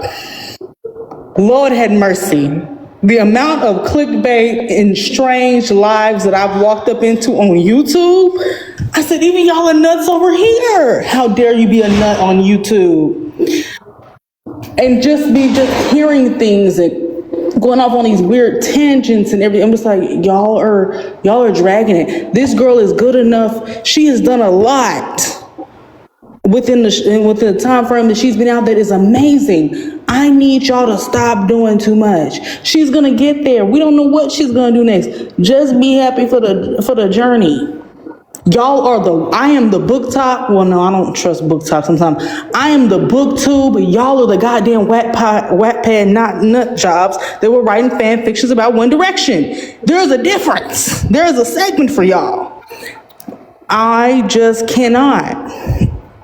And it's been crazy the whole time. And I agree with all of Nikki's sentiments. It has been well, you're not a true fan. What is a true fan? Baby, it's very strange. Just leave the cult where they is. Stop engaging with certain people's content because too many lives. Like what she likes and move on. Shut up. Please. Next. As far as this coercion. Thank you guys. My English ain't that good. The twang is hard. That's a story I've heard so much. That was something that women actually did when I was in my early 20s, like 21, 22, that they did a lot. And you would think that, I remember when I brought it up, I said, don't y'all think that's kind of wrong? Y'all don't think that's kind of, I didn't know how to call it back then. I just, let men be human, let them grow, let them be great. Why, if a man likes you, he's going to try and engage with you anyway. Let it be natural, let it be normal, let it be, how do I explain it? Let it be what it's going to be. You don't got to set something up and do all this extra. That's not necessary. It never has been. And to see the level that it is still that we're not openly talking about this coercion, and we still can't see that it's a problem. It's strange. It's weird. You should not actively have to seek to make somebody want to screw you. Sex is a normal thing. It'll come naturally, and it truly disheartens me to see that we still can't actually, like, I remember the SVU episode about it. They were like, well, he got, they got aroused, so that can't be. They said, Lord have mercy, Jesus. It's a body part. It's gonna do what it do. The body does everything it's supposed to do regardless. You're gonna piss regardless if you want to or not. Like, okay. And that was an entire episode, and it's sickening. But as I said, my 3-month break was needed. I just absorbed their content normally. I'm happy to be back, Tina. So glad to see you back. Listen, I see y'all in the comments. I'm trying not to be an asshole, y'all. I really am. I will say, let me find it. Hold on. Okay. Okay. I would ask, because I think someone said, right, like, because Reality Fan, we're talking about multiple topics. Exactly, babe. The constant defensiveness is not helping with the cult allegations, just saying, right? Because only hit dogs holler, right? And if you're just coming into the live, maybe you have no idea the context of what we're talking about. Maybe you have no idea the context of what we're talking about. We are talking about explicitly, someone used the word earlier, fringe stands, right? And if that is not you, baby, then like you should not be worried about the conversation we're having right now, right? But to act like we're just not even seeing that at all within the fan base is a level of like burying your head in the sand that, to Nikki's point, is exactly what got us to the places we are right now in this country, right? You cannot, and maybe you're not from the US, I don't know. I know lots of people watch me from lots of places, but you cannot just stick your head in the sand and act like you don't see the things, right? You need to be able to be willing to be like, yeah, some people are moving a little bit weird, right? If you want to keep watching the fucking Soul Ties kiss 1,000 times, do it, right? The point to, I think, that I said, that I know Gigi said, that I know Nikki, I think, already alluded to as well, that someone else in my comments has been naming, right, is the way that people are revising the story. They are adding sauce. They are adding extras. They want to so badly act like they have some extra something. Now you're creating something that is just, you're trying to get a dopamine hit. You're trying to get a dopamine hit. And I need you to find other ways to get that dopamine hit. right? Because now y'all are ascribing things onto people that is not even there. And that actually is weird behavior. And we should be talking about that. Right? And if that doesn't apply to you, great.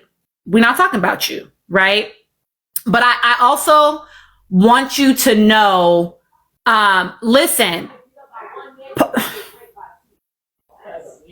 there is a such thing as having a healthy level of attachment and detachment. I think that you can be excited about your faves. You can talk about them every day if you want to.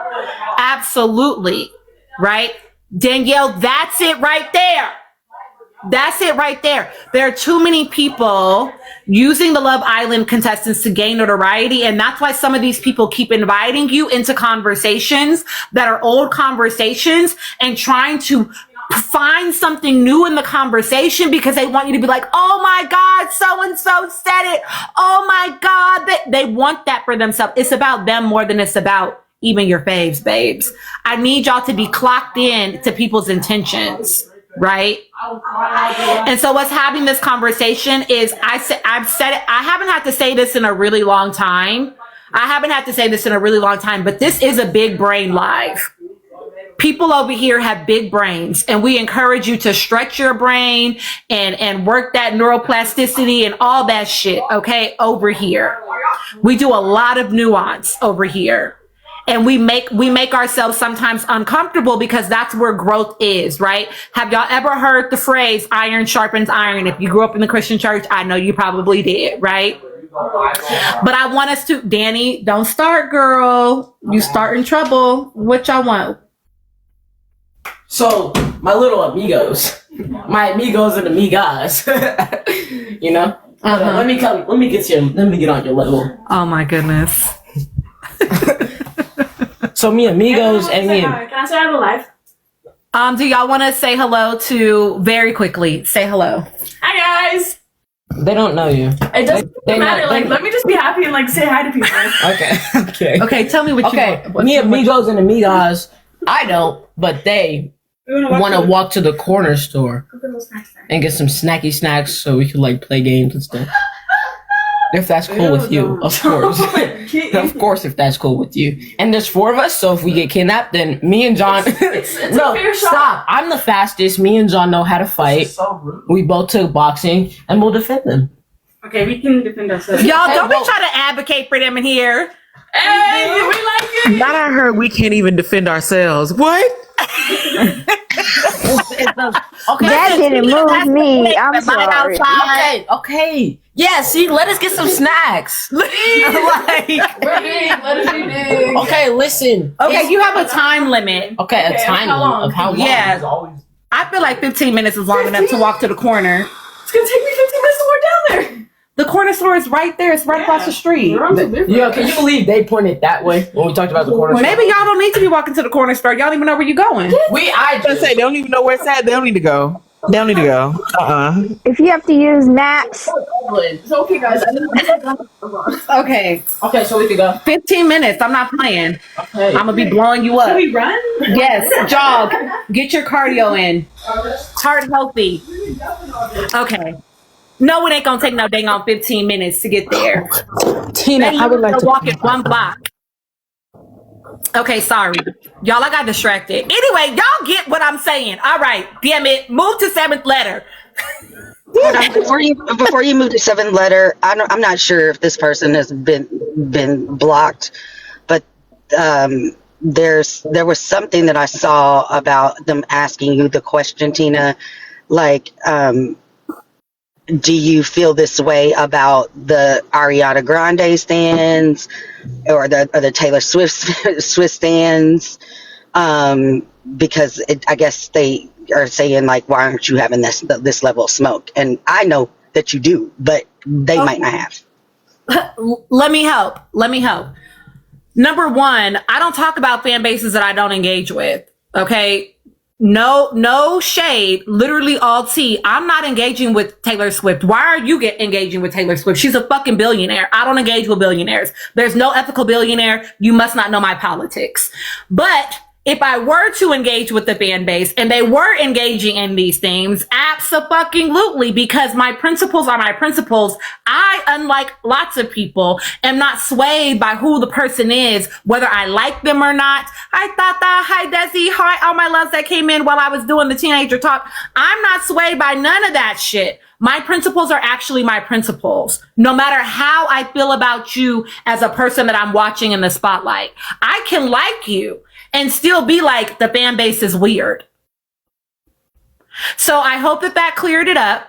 But you have never come over here and ever heard, even when people have come onto my life, hi, Quiet Thoughts. Even when people have come into my lives and been like, some of my mutuals, like, why do people feel like this about Taylor Swift? Or, you know, can we talk about this? I'm like, hell no, I'll talk about that woman over here. I ain't got nothing to say about that girl. I ain't got nothing about that woman. I have nothing to say about that woman. Other than there's no such thing as an ethical billionaire, and that goes for all of y'all's faves. I don't give a fuck. Okay? I'm sorry to interrupt again. Can I ask a question? Yes, Dad. Do y'all act like this with your friends or the people you interact with in person? Do you nitpick and be contrarian about every little thing that y'all disagree about? When somebody calls you out on something that you may not agree with or they don't agree with, do you cut them out immediately? Because I'm sorry, it's ridiculous. They show it's do. really making me mad. Healthy. I was about to say some of them do. Exactly. I used to be very reactive, and I used to cut people off for the smallest things, and I ended up having no friends. So I just say self-reflect.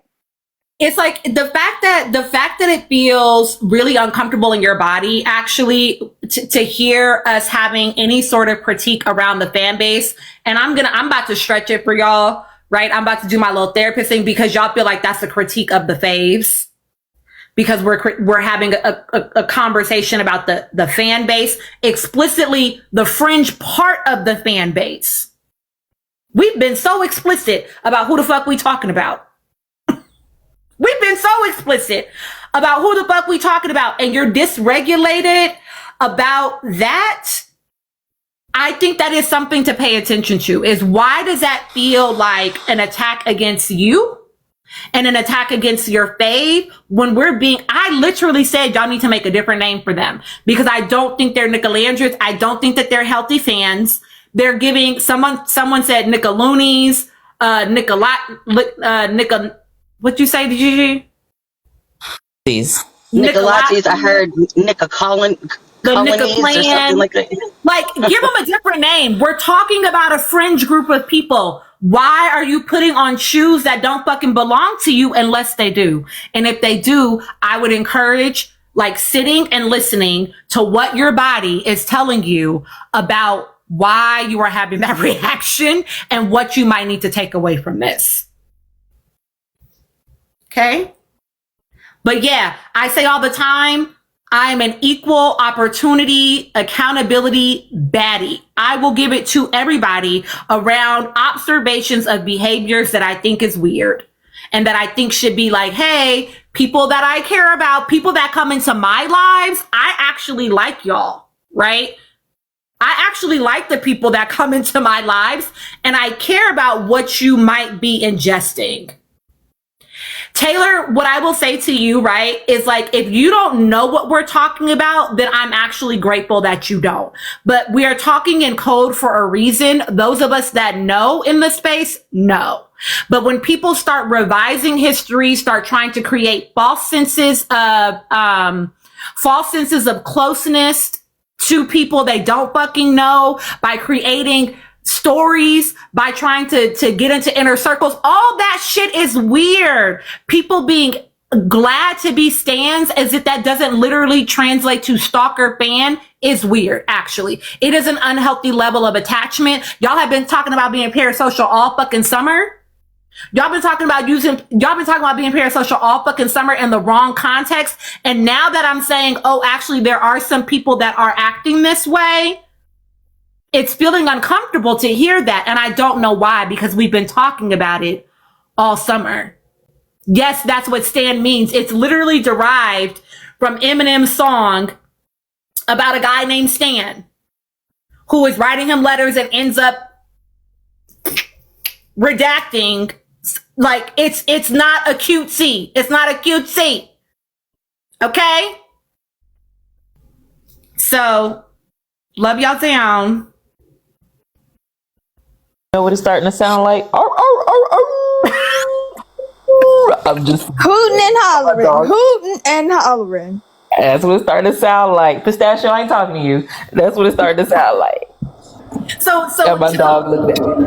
Olivia, we're talking about a lot of things, but the thing that I was just talking about right now is the way that listen Desi, what I'm talking about is how I have been saying very loudly. I stopped calling myself a Nicolandrian a while ago because I could see the move. I talked about it in August. I could see the move in the fan base, right? But we are talking about how very loudly recently stands have been having some absolutist ideology, some revisionist history practices, and really bad politics and practices. How that burying the head in the sand, how this same idea of supporting rights and wrongs is why we have a fascist regime right now in the United States, and how people need to be mindful of how they're showing up and what they're ingesting in the fan bases, right? And like, I actually, again, like the people enough that come into my lives to say, y'all, I'm seeing some things that are feeling a little bit out of hand and they are going a little bit too far. I want you to be mindful of what you are ingesting. You can do whatever the fuck you want to do because you're grown. You can do whatever you want to do because you are a grown up. But I have always, thank you, Olivia. I have always said, if I see a thing, I'm going to say a thing. That's literally something I say to my clients when I do their free intakes. If I see it, I'm going to say it. I'm a very direct clinician and I operate that way in my regular life. And so I am seeing some things that I'm like, I think y'all need to just pay attention. Just pay attention. Do what you want to do, but don't allow yourself to accidentally slip into some shit you didn't even know you were walking down the path of. I don't feel like I can provide examples without being messy, which is why I said, if you don't know, I'm actually really happy that you don't. Those that do, you know. Okay, y'all have a break, Gigi is saying, until 9:30, so you can rest your little thumbs and just hang out in the live. Seventh letter, please go ahead and give us your thoughts. Alrighty, so I wanted to touch on a bunch of the things that we discussed. First, with that bad bringing up the Love Island UK, I can't get with it because of the racism. I don't think Black women are given a fair shot on that franchise. They bring too many people, too many males on the cast that don't like Black women in any way, shape, or form, so they will never find love with them. And as far as this super fans conversation, I think part of the issue is a lot of the super fans come from fandoms that are much larger. So the mentality is so far gone. Like, you got the Beehive, you got the Swifties, you got Navy, you got so many fandoms combined that are a part of Nicolandria. So that's why it goes all over the place for some of the people in it. What I do feel like is a good thing is that Olandria's team does seem like a family, which is good for her. And it seems like she's made what she wants out of her career clear to them, and they work towards that for her benefit. I'm not with the fan policing though. Like, some people say you can do this or you can't do that, like what Nikki was alluding to, which makes you a real fan or a fake fan. I'm not with the policing. I'm not a fan of the fan fiction. That's not for me. I'm fine with the real story. But like Tina is saying, just be careful what you ingest. I feel like take what you can and leave everything else you don't need or don't agree with in those spaces. Like, you don't have to, become what you consume, if that makes sense. And I think, Tina, your panel provides a great space for that, for people to actually think and use their own brains and have discourse. Everybody doesn't agree with everything. Some people are going to leave with how they came in, and some people will, be a little bit more enlightened when they leave. As far as Jeremiah, I do think he's a social climber. I've been saying that for a long time. I think that he siphons energy and tries to leverage off of everybody's fan bases. Like, I see him using certain people that are like pretty high, on the radar in Nicolandria fan base to try to mod for him and do shit like that when he goes live. So I'm just noticing. And I noticed how he behaved once he got out of the villa. I didn't buy that bullshit with him saying he would have talked to Olandria. You do not like black women. Like, keep that a buck. You like what kind of woman Olandria is, but the package that she comes in, that's not something that you want. On to the other conversation with Bubba and the SA and grape culture. I think it's normalized by too many people that have leadership positions. I know when I first moved to Tampa, it was so many cases of SA by female teachers and young male students. I grew up in the era where the Mary Kay Letourneau case was live and happening in real time. And that was a phenomenon because at that time, or at least how the media portrayed it, it was like not a common thing. When I moved to Tampa, it happened so frequently, it was crazy. And I do think that part of the reason why that guy who was getting his hair braided didn't respond to the coercion in the way that he should, or actually call a thing, is because a lot of men's sexuality is questioned when they don't receive advances from any old body just because they're a woman. Like, they have the right to say no. They have the right to recognize and call it out because men will tell them they're less than a man. It's right there. Why don't you take it? And things like that. So I think that's a part of why they don't want to say it. And then also you have parents doing this to their children. You explain to me why on earth a 14, 15-year-old child's birthday party needs to have grown adult female strippers. Mama D said this on that Nick Cannon's show where they play spades, that she did that to Scrappy because she didn't know any other way to deal with it. And she lives in Atlanta and she didn't want her son to be gay. He could have had relations with every stripper at that party and every other woman that he wanted to and still been a gay man. Boosie did the same thing to his son, bringing grown woman strippers to his party. And I know that he has another child that is a lesbian. And I think that that's part of why, like, I already got one gay child. I don't want another one. But doing that does not change anything. And when Scrappy told Mama D how uncomfortable that made him, she guilted him by saying, like, basically, you're just saying I'm a bad mom. I did everything for you. This is the only way I knew how. That is not the only way to raise your son. And if he's gay, he gonna be gay, regardless of how much cat you throw his way or in his face or groom him, because that's what it is to me. And I just don't understand that mentality. Like, she was adamant about him. You know, he's grown enough to say it now because you can tell that he's in therapy of some sort, that disturbed him. It made him uncomfortable. And his friends were the same age as him. And the parents didn't want them there. They didn't want him to be friends with him. They didn't want him to be around anymore. Like, rightfully so. Because if I come to a party, if I have a child that's that age and that's going on, I'm raising hell. So I think that because grape culture is normalized by people in positions of power and men think that that's just how it's supposed to be, they don't want to call it what it is. And that's just crazy.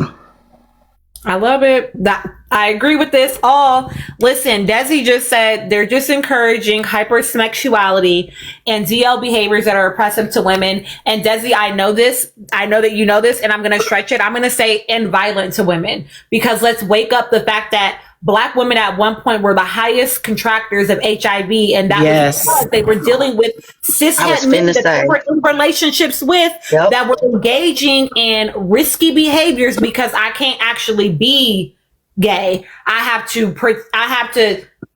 can't have no condom with me, because then that would mean I'm prepared, right? Remember what Terry McMillan's story? Stella got her groove back, her real life experience with that spark. That was like a whole phenomenon of the DL community being like on panels of Oprah and all of these other shows and telling those Elin Harris books were a big deal around the time. All of that is telling of that behavior and how so many women contracted that because they would openly say, putting a condom on made it too real. And so they wouldn't admit and own up to the fact that they were DL. And so the women in their lives that didn't know suffered because of it. And now they're walking around victims and with a non-curable STD. Yeah.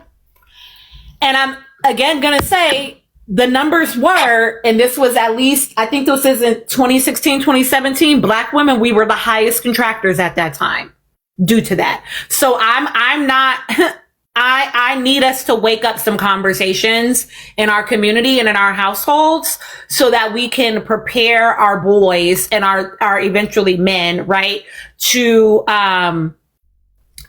be better able to spot certain things and stop letting your fucking homophobia get the best of you. You risking everything. Right. Okay. And damaging your children. Like, are you?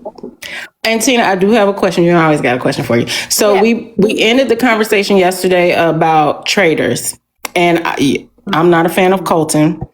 And I see there's like conversations about it. It's split between him weaponizing his sexuality. And some people are just like, you know, LGBT and all the other letters, not to be disrespectful to anybody, but they're saying like flat out, Michael Rappaport shouldn't have said it because he was being offensive to Colton. I think Michael was clocking his tea because some people do know the other parts of Colton's story about how he played, because at some point he knew, you know, come out the closet whenever you want to, but at some point you actually knew you were being deceptive to women. So do you think that he was weaponizing his sexuality? Some people think he is, some people don't. I really think that Michael Rappaport was wrong to say what he said. I do think he was wrong to say what he said.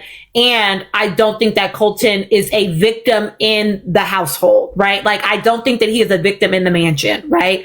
I think that exactly both things can be true at the same time. Michael should not have said it, and Colton is a disgusting human who has been micro and macroly aggressive to the Black people, both the Black woman and the Black queer man in that mansion, right? Because Kristen didn't say that he was intimidated by Monet for no fucking reason, right? And he's a fucking stalker, and he's a disgusting human outside of the show. So both things were disgusting. Like, both of them are gross, in my opinion. And he pissed me off saying he's scared of the Swifties, but you didn't give a damn about jumping down on Tiffany, a Black woman, in your face. Cause he feels protected, right? He was, oh, I'm so sorry, Donna. I'm so sorry to do this to you, Donna. Oh, I feel so badly. Oh, he was doing all of that about Black Donna, who was a traitor. Exactly. But is it with one F or two Fs to Tiffany? You are playing this game like a strategy. You are running everybody as if he wasn't. He was intimidated by her brain. Yeah. I don't, it's all smoke for Colton. All smoke for Colton. So yeah, both of the things are true for me personally. Okay. Star's Journey, please tell us your thoughts. And let me say this, because I see all in the comments. To your point, Seventh Letter, I do think that Michael could have called out the lying. He didn't have to say it like that. If he was trying to clock his tea about his history, I think that he could have clocked his tea about his history about him being a fucking stalker. I think he should have said that, because didn't he use the word deception, and he said that you can keep a secret better than anybody, and everybody, you know, jumped to him being in the closet. Right. But he could have said anything about, oh, when you was, I mean, they probably would have edited it out, right? But like, because it's another show. Keeping hella secrets, so you definitely would know how to keep a secret, right? Like, because that you also were being deceptive and sneaky, and to stalk somebody, you got to be very sneaky, like crazy stuff, like to the point where her family was protecting her from his crazy ass. Right. So like he could have, if that is what it was about, was trying to clock that, he could have talked about you placing air tags, you doing all this stuff. Free, I see your comments, babe. We know. It's fuck Michael Rappaport over here. He's a fucking Zionist. Period. So maybe you don't know the politics over here. I don't know how long you've been here or if you've ever been here before, but it's definitely fuck Michael Rappaport. This is not about him for real. Let me just be very clear. But I think that he could have clocked Colton's tea without it having to be about that. Oh yeah, it's definitely watermelon people pro over here. So yeah, we don't fuck with that man. Yeah, because Colton is no saint. He need to be out the door just like Michael's ass. But yeah, he could have said it differently because words mean things, and people are going to allude to. They're going to zone in on the thing that you said that sticks out for them. Yep. This other gay YouTuber that I follow, he said for Johnny Weir. And he named somebody else that was gay on the cast to be defending Colton. He said Colton is the type of closeted man that in high school would have been, taking things from you and then shoving you in the locker because he's so DL that he's out of his mind. That toxic misogyny showing up. Yeah, because he played football. Yeah. I see that. Okay, Bad did say it is 9:30. It is halfway past the hour. And so y'all need to get to tapping. New tap goal is 150. We want to give them 10 minutes or 15, Bad? 10. Oh, seventh letter said 10. It's a lot of y'all. We have 140 already. That's Bernice. That's exactly what I was looking at my other phone for. Don't you worry, girl. I'm on that ass. It's almost 3:50. They can do 10 minutes. Yeah. Okay, y'all got 10 minutes. Or we're gonna put you into comment purgatory. And don't come for me because I said 7. That's what I was just telling Bernice about, Mika. Don't you worry. Oh, Bad says 7. My bad. Until 9:40. No. I was saying don't come for me because Vi said 7. They always come for me saying I'm strict. Okay. Yeah, we're not gonna be. We gonna give y'all until 9:40. Look, y'all are already almost there. So all this yapping we just did, y'all already almost there. And we had a 333. Okay, now we 322. All right. Star's Journey, please give us your thoughts. Sorry, love. Oh, no, you're all good. So the 7th letter, she covered a lot of things that I was thinking about. I don't watch Love Island UK. Yeah, it is kind of very difficult to take in just the way that they treat Black women. So, and then in regards to the Stan Wars or whatever may have you, I would say I am definitely an Olandria fan. I definitely want to see her exceed and stuff like that.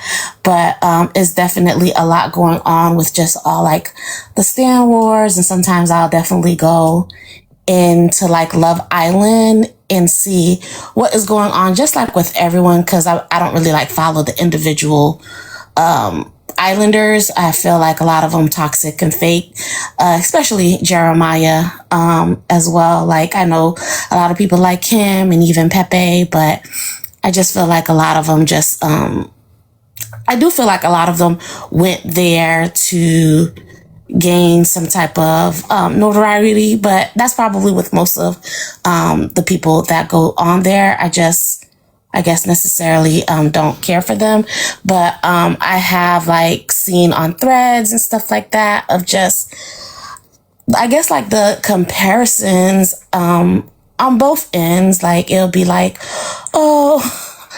Shelly did this because of Alandria, or Alandria did this because of Shelly, and I'm just like, y'all, like just give it a rest and support who you're gonna support, like who you're gonna like, and like let's move on. But I know that's probably like also a form of policing, but it does come to a point where it's like they're humans. At what point is it, if you don't like them, just don't, follow them and let it be. But it just doesn't seem to be that. And it is where I feel like they are comparing anything and everything that Olandria does. Like, is just being like micromanaged, like, oh, this person did this, they're jealous of Valencia. This person did that. And I'm like, good grief, my goodness, like, just let it be. So, and a lot of it I don't even find to be true. I just think that we are, that's just kind of like the next steps. Coming on TikTok is definitely a lot of, like rooms, panels, and that I used to go. I don't think I used to go on, but I like join just to listen. And it does like disturb my spirit. And I'll just be like, you know what? Let me exit out of this because it's too much. A lot of things that they're saying, like I personally don't see. And I'm like, y'all dissecting this way too much. Like, and it's not your life. Like a lot of people are making it seem like it's their lives. Like, no, go find your life and your own business. But it's almost like, oh no, she can't do this. Oh no, she shouldn't hang out with this one. Like, my goodness, let it be, and even like if she likes someone, like even like Austin, I know Iris, she mentioned Iris, and everybody want to like, go be the, follow them or this and that. And I'm like, well, for me, I'm not going to tell anybody how to feel, but for me, I think a lot of their characters spoke for themselves. I know a lot of people also saying, about like, people like liking Trump's comments, like Adriana, Iris, TJ, like all these people are in the same group. Okay. So like, I don't understand, but okay, whatever. So yeah, that's like how I feel about that. I just think it does come to a point where it's like, y'all like can't control her. I think I like her because like in her lives and even in her tweets, it seems like she noticed it and she tries to bring attention to it.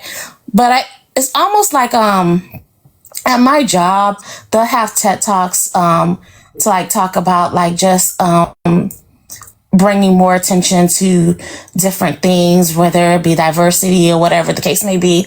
And it's always the people who needs it that don't go. And I feel like that's kind of what it is, right? Like the people who are aware are the ones that's always at these events and they're like, oh my God, it's so good. Da, da, da, da. But you're the one that knows about it. And the people who are the target people, they're oblivious to the fact that this is for you, and so I feel like a lot, and just all the Islanders, have kind of comment on certain things, and it's like the people that they are trying to reach, it just like, like it just goes over their head. It's like, yeah, no, it's not me, so I don't know. I just kind of leave that where that's at. When it comes to India and Demi, I think. Mm-hmm. And even Desmond and the other girl. I don't know these people, but it's been popping up on my timeline and stuff like that. It just seems like the women, even with Love Island, right? There was always all this flack on the women, on the girls, like and mind you, all the men were the ones that was running their damn mouths. Like, and, they get support, people like this and that. And it's like, they're the ones that's running their mouths. How are you guys projecting and having all these opinions and stuff? And it's going towards the women. Like, I don't understand that at all. I do like that she had put out her statement and it was just like, I ain't talking about it no more. Y'all could, do whatever the hell you want to do. So I do like that she had put that out. I really don't know about them too much, but I know they're a popular UK couple that were together for a while. And then when it comes to the men and being coerced and stuff like that, like I always kind of think back, I think it was like Terry Crews or some of the men that even like spoke up about how they were violated, and then the way people laughed at them, attacked them, or whatever the case may be. And it was like, try to silence the guys and stuff. And so I feel like a lot of men, when it comes to that, they don't see that. And even like with Chris, like, I feel like even if he may think that, because it almost seems like he did feel that way, in the conversation, but I don't think he would ever, admit to it, so, because I'm sure it's going to be like, oh, I'm this 6'7", foot guy, like, and I'm saying this girl want to do XYZ. But if you listen to that conversation from even like, when it was like playing, it was like, nah, he felt that, so, but, it's just unfortunate. I think like a lot of men, that is their, story. I've watched like some documentaries and stuff like that. I even have like a close friend of mine. She was telling me how her stepson, who is, I think 23 now, his mom had a friend. She's like in her 40s and she's with him, have a kid, and she's been knowing this person like for years. And so she felt like the lady actually was talking to him since he was 17. You think the mom did anything? Like, it's like, and I feel like the men just shut down and they do take it. And it's so unfortunate and like sad, because I feel like they cannot say anything, like, because of, what society or the world have already kind of like put out there. Like, no, you're not supposed to, feel any type of way about that. Like, no, that you're a man because somebody is, a woman is doing XYZ. And it's like, no, that's not okay. So yeah, that's just kind of, and I also wanted to touch on one last thing. I think, I can't remember who kind of mentioned it, but it was just in regards to like, rooting for one person at the top, and I think I didn't watch Serena and Janae's season, but I do like how they kind of push each other, to go to the top together. And I did kind of feel like that was happening with Olandria and Shelly. But it's still also, like, for me, I always stand firm in people are humans, and sometimes personalities just do not go together. It doesn't make them a bad person. It just means they just didn't go together, and it's okay. Like, people could go separate ways. You can like who you like,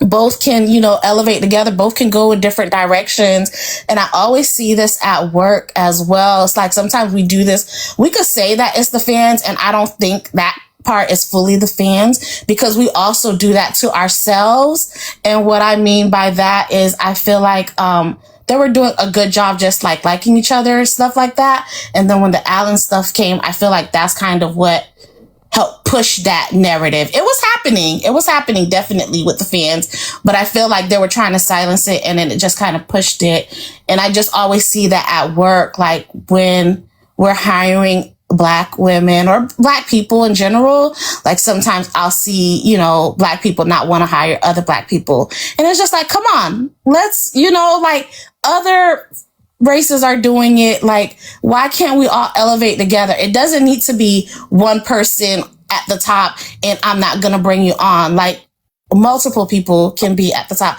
And there's been some success stories, you can see some success happen, but it's very far and few in between. So that's unfortunate to see as well. Yeah. Thank you, Star, for your thoughts. Can I add something real quick? Hold on real quick, Nikki. Bad gave y'all a new trap goal. I don't know if you saw it, so I am going to say it out loud. You have 15 minutes to hit 200K. All right. Go ahead, Nikki. Okay, so regardless of how I feel about Zach K, what I will say is that Amaya in particular was a huge disappointment and a part of the problem, because when Zach actually admitted that he should never have kissed her, he should have been honest, her reaction, her response is that's very weird behavior. like as if like he was in the wrong for speaking his truth. And we can have that discussion about how he was one that, you should be honest, up front. But again, men are socialized a very different way. And this goes back to us saying that men need to be human.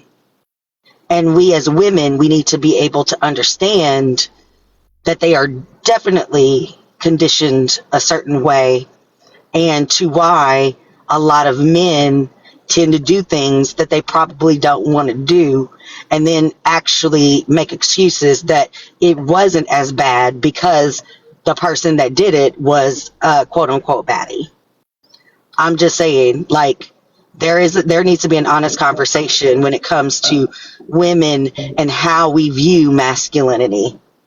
Can I also just say that maybe it's because I'm a clinician, but I don't think so. I think that anybody that has either their own lived experience or that knows someone that has had a lived experience or just watches TV maybe, what y'all witnessed from Zach was very much a fawn response. Like, that man literally was like, oh, I don't know, and then she pressed and she pressed, and he's like, I mean, I guess, okay, just like a little one, right? If you are a person with a uterus, you have experienced somebody doing that to you before, very likely. You've had that experience, right? Where they think that your no is an invitation to a conversation to make it a yes. You've had that. It's some guys who think that is like, oh, she's just teasing you. That's like the green light. Exactly. They think that is a starting point rather than realizing there's a period at the end of that word. And so I do not want, I'm sorry, I stepped away. The kids are home. I had to go downstairs and get to the door. They was walking up the block. I do not want us acting like, because it is a man, well, he should have. Yeah, sure. We can say that for every single person that experiences coercion. But if you think about it, the man, he didn't say yes. And if it's not a yes, it's a no, right? It wasn't a yes until she pressed. And so I need us to be honest about what we are witnessing, regardless of what you think about that girl. And to Nikki's point, not only did she say you're a very weird individual, she cussed that man out more than once. Mm-hmm. More than they showed us. They have cut some things, because I explicitly remember her calling that man a B word. I explicitly remember her saying that. Yes.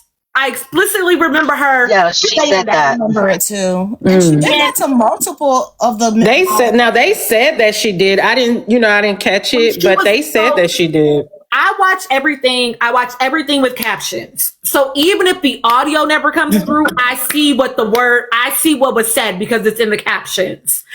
But when she was walking away from him in that first conversation, if you go back, it's not there anymore. But when she was walking away from him in one of those conversations, she was cussing him the F out and called him that. And everybody was online talking about how he was such a jerk to her. And I just could not understand how people were not clocking the behavior. I saw it too. Yeah, I wanted to add something to what Star was saying when she was, I guess, speaking about the relationships with people that Olandria has with these people that have non-favorable politics. From what I can see, Olandria treats those people like coworkers. We all have jobs where we work with people where our politics don't align, and ain't nobody about to make me lose my job just because they support something that I don't. And I think that that's what she does. She keeps it professional and she keeps it pushing. She's we see her being a kind-hearted person, a loving person, but obviously in the villa, they didn't know any of this. They didn't know Olandria didn't know people. Some people knew each other. So they didn't know all of this about each other, but like going forward, somebody in the comments alluded to, like, the relationships have been formed. They're cool enough. She'll remain cordial, just like any of us. They have a different kind of job, but her interaction with them is work related. Oh yeah, no, I absolutely agreed. And that wasn't for like towards Alandria, right? Like again, like you said, coworkers, like you work with people, you may not agree with them, but you're still cordial. You still may go out to lunch with them and you know, what have you. I'm talking about the fans just because like it seems like she's cool with them and she may be, but if you know, people will pick and choose. It'll be like, oh, this person like Trump. I don't like this person. Oh, but I like this person, and it's the same situation. You know what I mean? Yeah. Versus if you don't like them, you don't like them. Like Jeremiah, Pepe, I don't like them for a particular reason. I don't care if Olandra talk to them every damn day. Exactly. We can't make her talk to them or not talk to them. If she do, she do. If she don't, she don't. But I do see her moving like they are co-workers. So people get it a little twisted. Again, these are not Sims. They are not competing on a game show anymore. They are real life grown adults with agency over themselves. Absolutely. And I don't think people should, you know, try to dictate who she communicates with or not. She's her own person. Everyone's their own individual, you know, individual person. Like, I don't think, you know, that's the case. And like you said, yeah, that may be her coworkers and stuff like that. But I don't, you know, I was just trying to say like, the way that the fans are dictating, like, oh, go support Jeremiah. Oh, go support. No. Like, no. No. Absolutely no. I find him fake as hell. Some people like him. They think he's harmless, but I don't think that he's harmless. I think he's dangerous. Yes, exactly. I think he's extremely dangerous. I was going to give a little bit of tea, but I don't want to put it on Tina's platform. So I'm going to just hold it. Hold it, girl. Hold it, girl. I'm going to hold it. So. Dad has a very quick thought, and then I'm going to go Antoinette, because she's a subscriber, Skylar P. Vi, because I know you want to go last, Vi. Go ahead, Bad. Quick thought. I just wanted to add, like, going back to what you said about not even realize you're being coerced. Like, I did not realize until just now that happened to me on New Year's Eve. I was at a friend's party and there was this guy. He just kept pressing. You want to go somewhere? You want to go for a walk? You want to do this, do that, do that? And I kept saying no. And we eventually were sitting in this room and he like tried to move my hand to touch him, you know where. And if my friend had not came in that moment and said, let's go, I would have set it off and never been invited back to that house. Because even though I didn't realize what he was doing was technically coercion, it still was pissing me off. And I didn't realize until just now what all of you were saying, that's what happened. And this is why we have these conversations, right? I tell y'all all the time, Big Brain Live. We do nuance. We invite things into the space that are familiar to us, that are unfamiliar to us, right? That help us to stretch and to grow. I appreciate you, Bad, sharing like that actual learning moment in real time. I'm so sorry that happened to you. And I'm glad that now you have language, right? Now you're like, oh, I know what happened. Even though I had a gut instinct and I knew I wasn't about to play that shit with him, I also now have language to explain exactly like what was happening. And as you can see, the live right here rides for you because they want to know, his last known location. Okay. I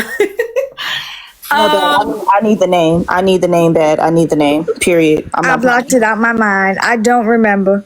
What he look Irrelevant. like? Irrelevant. That's his name. Irrelevant. People come up missing all the time. But see, that's another thing that happens when people are taken advantage of. They suppress it and block it out of their minds. So that's why people encourage people to speak up. Yeah. Because you can suppress something and it comes out in a weird way later. Yes, that's a great point. Great point. Antoinette, my love, thank you for being up here. Skylar, thank you for being here. P, all the peaks. Antoinette, please give us your thoughts. Hey y'all, I really appreciated everyone's thoughts tonight. Since this season, as someone who loves Love Island, I have been saying who loves Love Island and who years ago participated in fan culture specifically. I ran a Beyonce fan page. Okay. Like over 5 years ago, yes. And then you know what happened? My own politics coincided with the whole billionaire thing, and I had to learn how to enjoy her in a way that was morally okay for me. and that meant stepping away. Personally, I also think that fandom in general is like a younger people's kind of thing. I have said on this live specifically, but in general, that this fandom scares me, not just for Nick and Alandria, but in general, because I see a lot of people who, one, have never participated in stan culture and don't even realize that they were participating in it during the season and postseason. They think that they're just being cute. They thought they're just being cute. They thought they're just like, but it's like, no, you're in every live. You're in every comment section. You're following all these pages. There were lives literally going on for like 12 hours. One thing happened, like somebody dropped, like Alandria dropped the Harper's Bazaar. Okay, fine, that happened. You're on live for 12 hours. Eventually you stop talking about that. So now you just spend the next 11 hours going over this entire season again. Now what happened? You didn't add stuff that didn't happen. You're overanalyzing things. You're putting things on people that were never there. It's been insane. Like I remember one time in a live in here, back when we had Dick Print. I don't know if I can say that gate when you remember. And I remember Nikki was like, what is too much, right? And I remember being like, I got stuck. 'Cause I was like, no, if you're asking what's too much, it's too much. You left too much. Too much was back there, because if you got to the point where you're asking what's too much, we've already left there. Mm-hmm. And that's what stan culture is. This is why a good part of the reason why I stepped away from it when it came to Beyonce, because I was like, I don't like this. When you feel like it's okay to be it to over sexualize somebody who's just doing a fit check, that's dehumanizing. That is stan culture. Even if you're not stalking them, you feel comfortable enough to imagine this person who is just standing there in a certain type of way. That is dehumanizing. You are participating in dark levels of fan/stan culture. When you are sending DT threats and telling that boy, this 24-year-old man, to kill him, to off himself, because in Vegas, a 24-year-old grown man in Vegas went to a strip club and you felt that it was okay to tell him that he can off himself. You have been participating in stan culture and you have lost your mind. But because you didn't understand you were participating in stan culture, you just put these people on on a level that you don't understand, and you don't understand how to consume them in a way. I like Nick and Alandria. I understand how to consume people, because I participated in this culture before. I understand how to consume them without allowing them to consume my life or feeling like they have to live up to some expectation I have in my brain of what they should and should not be. That's not how this fandom is moving. You have people who are a lot older who are just like, oh, they're just so sweet. Oh my gosh. The whole Greek fest all the way up to the Agua Halloween party. Why do y'all feel the need to constantly be in actual community in person with these people more than once all the time? And then you think that you don't have a problem. You think that there's not a problem here. That is odd. It's not like they are singers and actors and you're going to watch a show. You're not going to watch a show. You're just going to go talk to them. You're not going to enjoy a performance that's going to be 3 hours worth of your life. No, you're just going to just be in their presence, and you feel the need to be there, and you feel the need to help people get there and be in a room with these people, all of which you do not know in real life. But then you're like, oh, what's too much? We're past too much. We've been too much. But then it's like, oh, yeah, I do question their safety, because they don't have the resources that mega celebrities have. They're just two young people trying to figure this out. And you have people who are attaching their own personal insecurities, people who are living through them, people who are setting a bar for them, like saying Alandria and Nick donated to lupus and diabetes research. When what happened, we were there. Fans said, hey, we want to donate in y'all name because we like y'all so much. It's okay to be honest. You don't have to lie. That's odd. That is stan culture, because why do you feel the need to lie for them when they didn't even ask you to? They've never perpetuated this lie. You just feel the need to, in like your intense need to protect your fave. I hate K-pop. I don't like the culture. It's just a rip off of black culture. But when they called them people idols, they ate with that. Because it's what it is. And when Play has been telling y'all for a long time, this is stan culture. People are, the Avengers, as well as the people on Twitter, they're like, oh no, you don't know what you're talking about. Yes, they do. And for a long time, I've been like, this is weird. I love them too, but this is odd. There are ways that y'all are moving that are not okay. Now, again, crossing levels. Why are there group chats talking about hiring Etsy witches? Like, what are we talking about? And allegedly, this group chat is comprised of other people's psycho stands as well as people who used to be fans of Nick and Alandria, but because Nick and Alandria did not move in a way that they expected them to, based on their own expectations, y'all decided y'all hate them now. That is stan culture. When you don't just like you should just be like, you like something on Instagram, they do like it and move. When you feel that you want to follow them on Snapchat, fine. Enjoy the content and move. Why do you feel the need to dissect Post Villa? Like, I remember specifically saying, I forgot what live I was on. They were like, we're still looking for crumbs. And I'm like, crumbs? They're not on the show anymore. There are no cameras. They're not being filmed. They are only giving you what they allow you to see. And I love when Alandria decided like they wanted to go private, but I'm just like, what crumbs? You'll know what they'll tell you. They're not on the TV show anymore. How are you still looking for crumbs? These are real life people. And oh my God, I think he was like, Nick was like on a live months ago and he was like, and he said Wattpad. And I said, I know darn well these people have not made fan fiction and Wattpad about these actual human beings. No, we're not there. We are there. Y'all been doing it. A lot, and I will say it's a lot of people who are some people call themselves Avengers, some people who are in these lives who are the ones writing those fan fictions. And I won't put their names out there, but y'all are. And then to be like, oh, y'all are just dictating what we do. Are we dictating what you do, or are you crossing lines about real people that makes it unsafe for not only them, but also for you? Because that's weird. I feel like we're at a point where people are just treating Nick, and we're past the point of them treating them like they're just Sims, and to the point where like I remember saying a long time ago, like Alandria's a dark-skinned black woman who is heavily religious, who is from a small town in Alabama. Don't get your hopes up that her politics does not align with your super liberal one, because it very well may not. Because let's be honest, what do we know about Alandria's politics 6 months since show?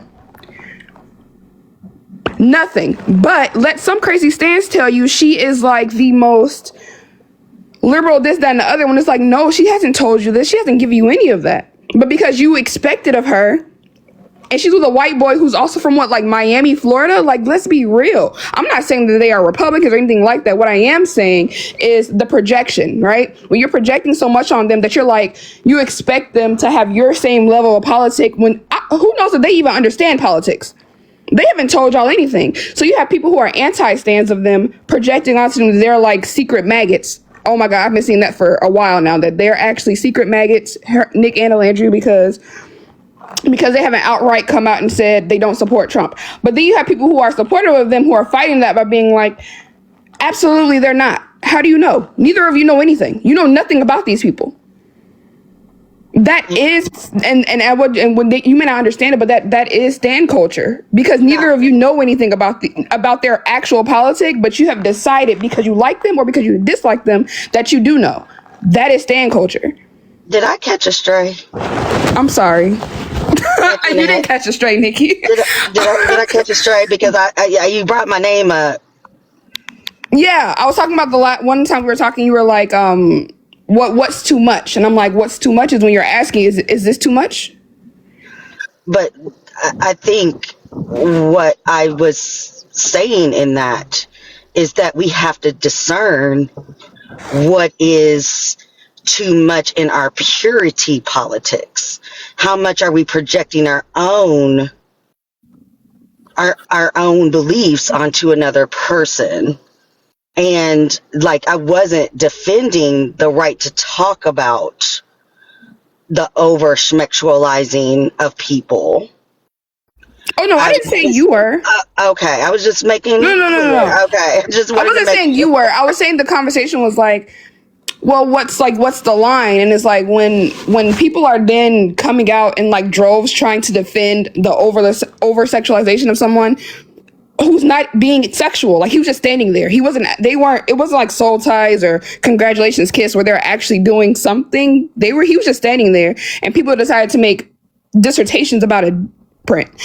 That's too far. And I feel like that's where people are like, oh, I don't understand stan culture. That's stan culture. That's very normal in stan culture. Like there's a reason why like K-pop idols can't have girlfriends and boyfriends, because little things like that, they will dissect and blow up when they don't need to be. And it's like, Nick and Alinda, they're just people. Like, and it's like, if you want to like them, and I do like them, just like them. You do not have to then project, be it your Puritan culture or your non-Puritan culture, onto them. Sexualizing them when they're not actually doing anything sexual is participating in stan culture. Yeah, I just feel like Hold on, Nikki. Hold on. I see y'all in the comments saying that you're confused. I'm gonna pause this for 2 seconds. What Antoinette is saying, Antoinette, you're gonna correct me if I'm wrong, okay? What Antoinette is saying is the fact that there are some people saying, oh, they're definitely not secret maggoties, is weird because you don't actually know that. And then people saying, oh, they definitely are secret maggoties, is weird because you don't know that. That anybody projecting an idea of who these people are on them based on the fact that I like you, and so this must then be true about you, or I dislike you, and so this must be true about you, is oddball behavior. Antoinette, am I getting that right? Yes. Okay. So the argument is not that they are maggoty or that they're not maggoty. The concept and the idea is that anyone that is, we are just regular people out here. Exactly. That's her point. She has not, you can go look at some reposts, sure, but they have not been overtly descriptive about what their ideologies are. And so to be trying to go to bat about any particular thing related to something they have not said explicitly is your projection, and that is part of stan culture, right?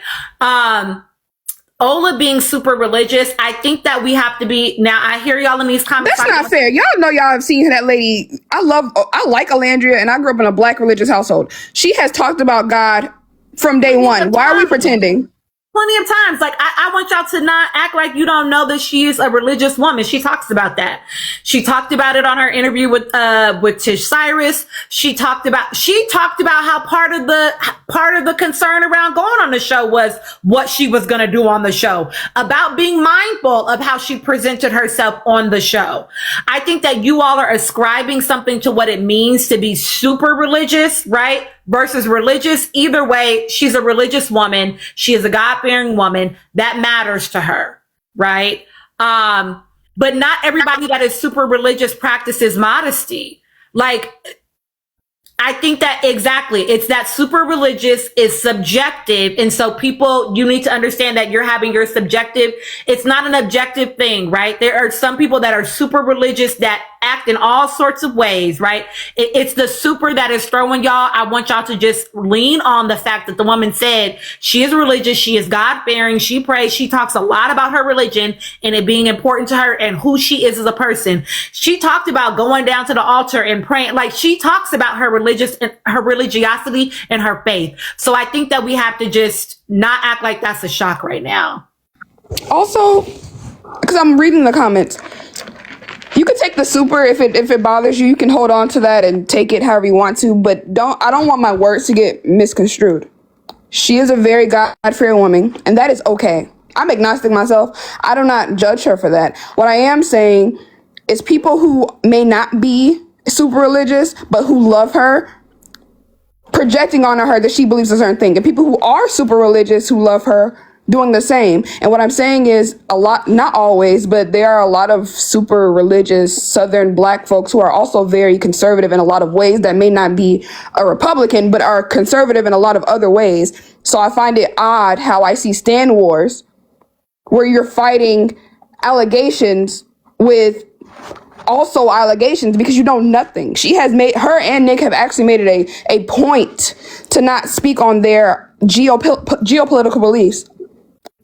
They made it a point, and yet I've seen people consistently trying to project that onto them. And this is as someone who has a Beyonce stan. I had to reconcile myself that this lady is very much so a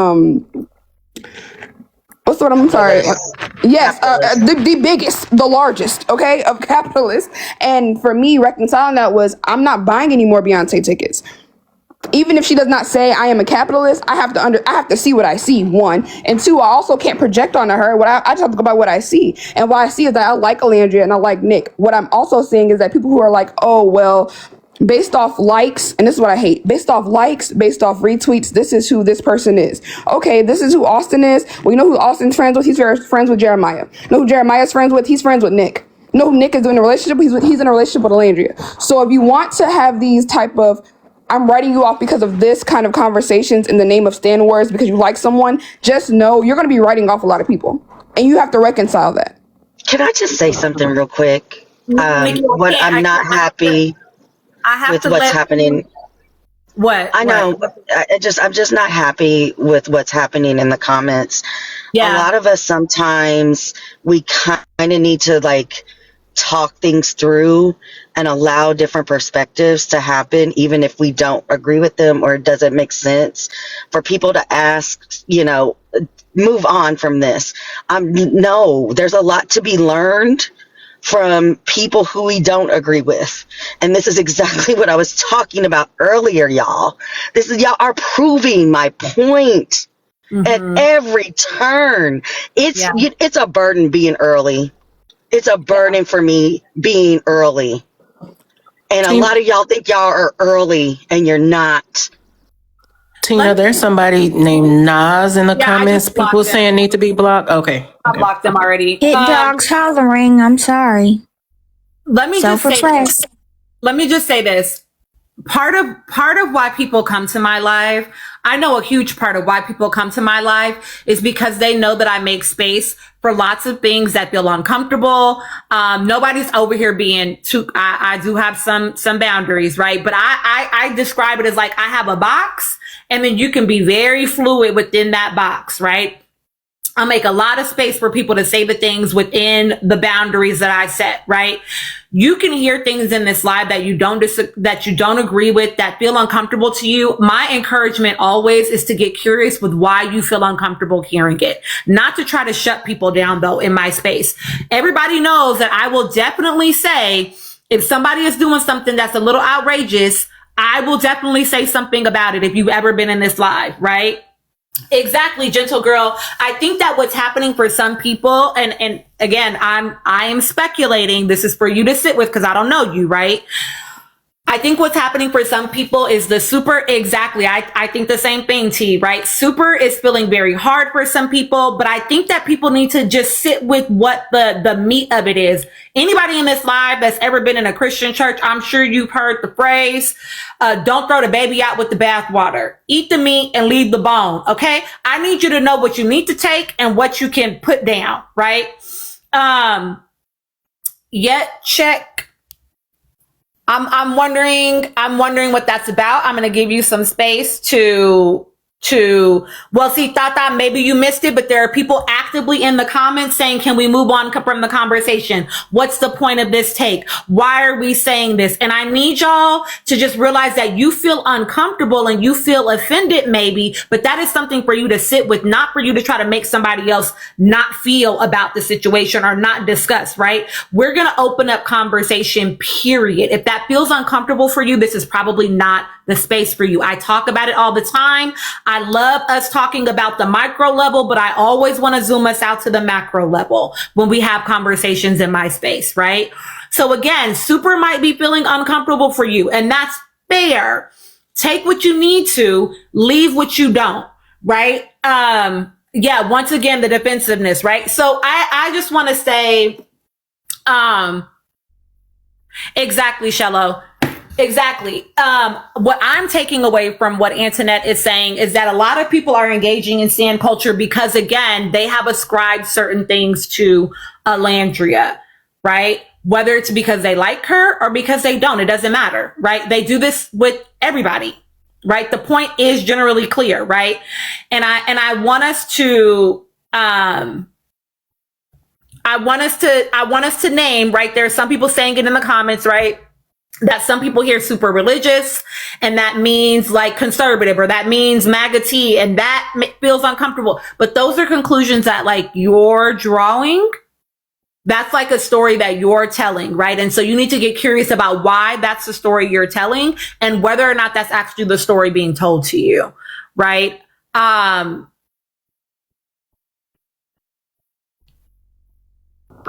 I do apologize. I'm not trying to offend anyone. And I love Alandria and Nick. Like, I like them just as much as y'all do, just to be clear.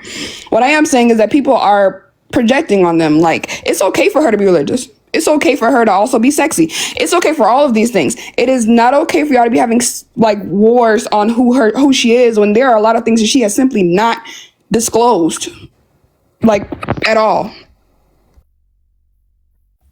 And I'm not sure maybe why that feels like people can't hear that part of it, right? Is that what she's saying is, what she's saying, the comments are throwing me a little bit. I'm not even gonna lie to y'all, right? What she's saying is, whatever she is, stop adding more sauce to it than what it is, which is the conversation we've been having since the top about the Nickeloonies, right? Stop adding sauce to things that you don't actually know. You don't know that. Right? To somebody's point in here, they said, I love the Lord and I'll throw ass. I'm always going to throw ass no matter where I was religiously. Right? Me too. Here's the thing. Check. I'm just saying majority of the fans are not the way Antoinette is projecting. Maybe you're just coming into the conversation because we've already clarified that. Right? So then what happens for me is, why do you feel like you have to put on that shoe and fight that battle? Because nobody told you to pick up arms around that, because nobody said that. We're actually in here talking about not being absolutist. So the fact that your first instinct is, I need to defend, what is that about? Because the internet didn't say everybody in the fan base is doing this. She said there are people. And this is stan culture. She didn't say everybody is doing that. So why is that what we heard? And why is that what we're responding out of? That's a conversation for you to have with your own self, right? Church girl, don't hurt nobody. I'm just saying. Can I add that people in any group are not monolithic? Stop expecting everyone that aligns to a certain thing, religion, being a black person, anything, is going to act the same as everyone else. Everybody can have a spectrum for what they believe in or what they are. So the only people monolithic are the people in cults. Yep. Also, new tap goal 235. Y'all got 10 minutes.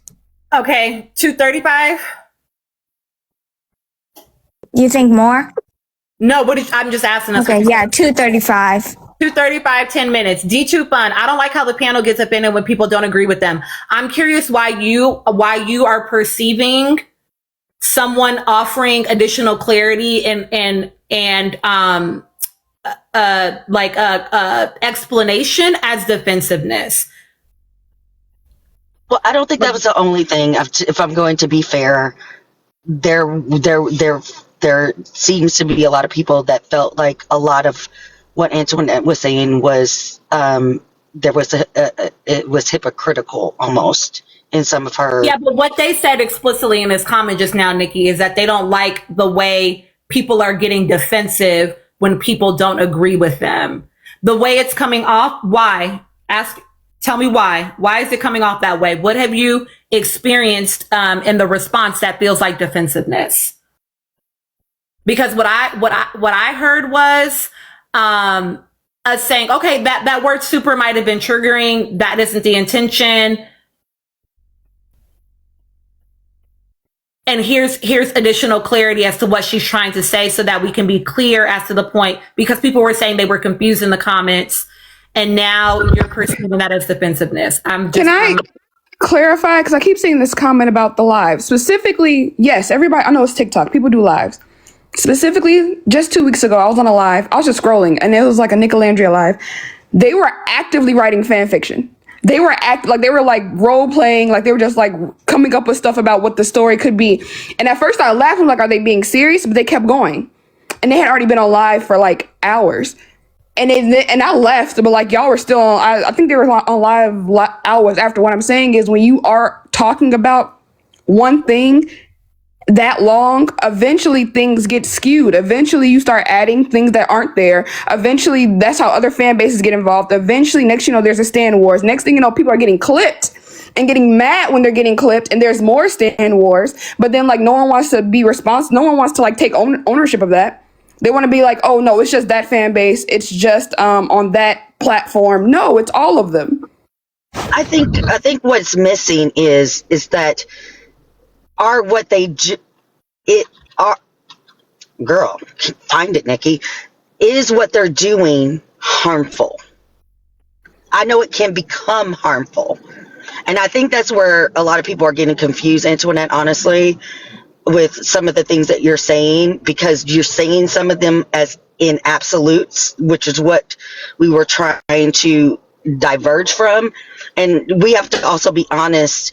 When we are triggered, the minute we are triggered, we're no longer listening.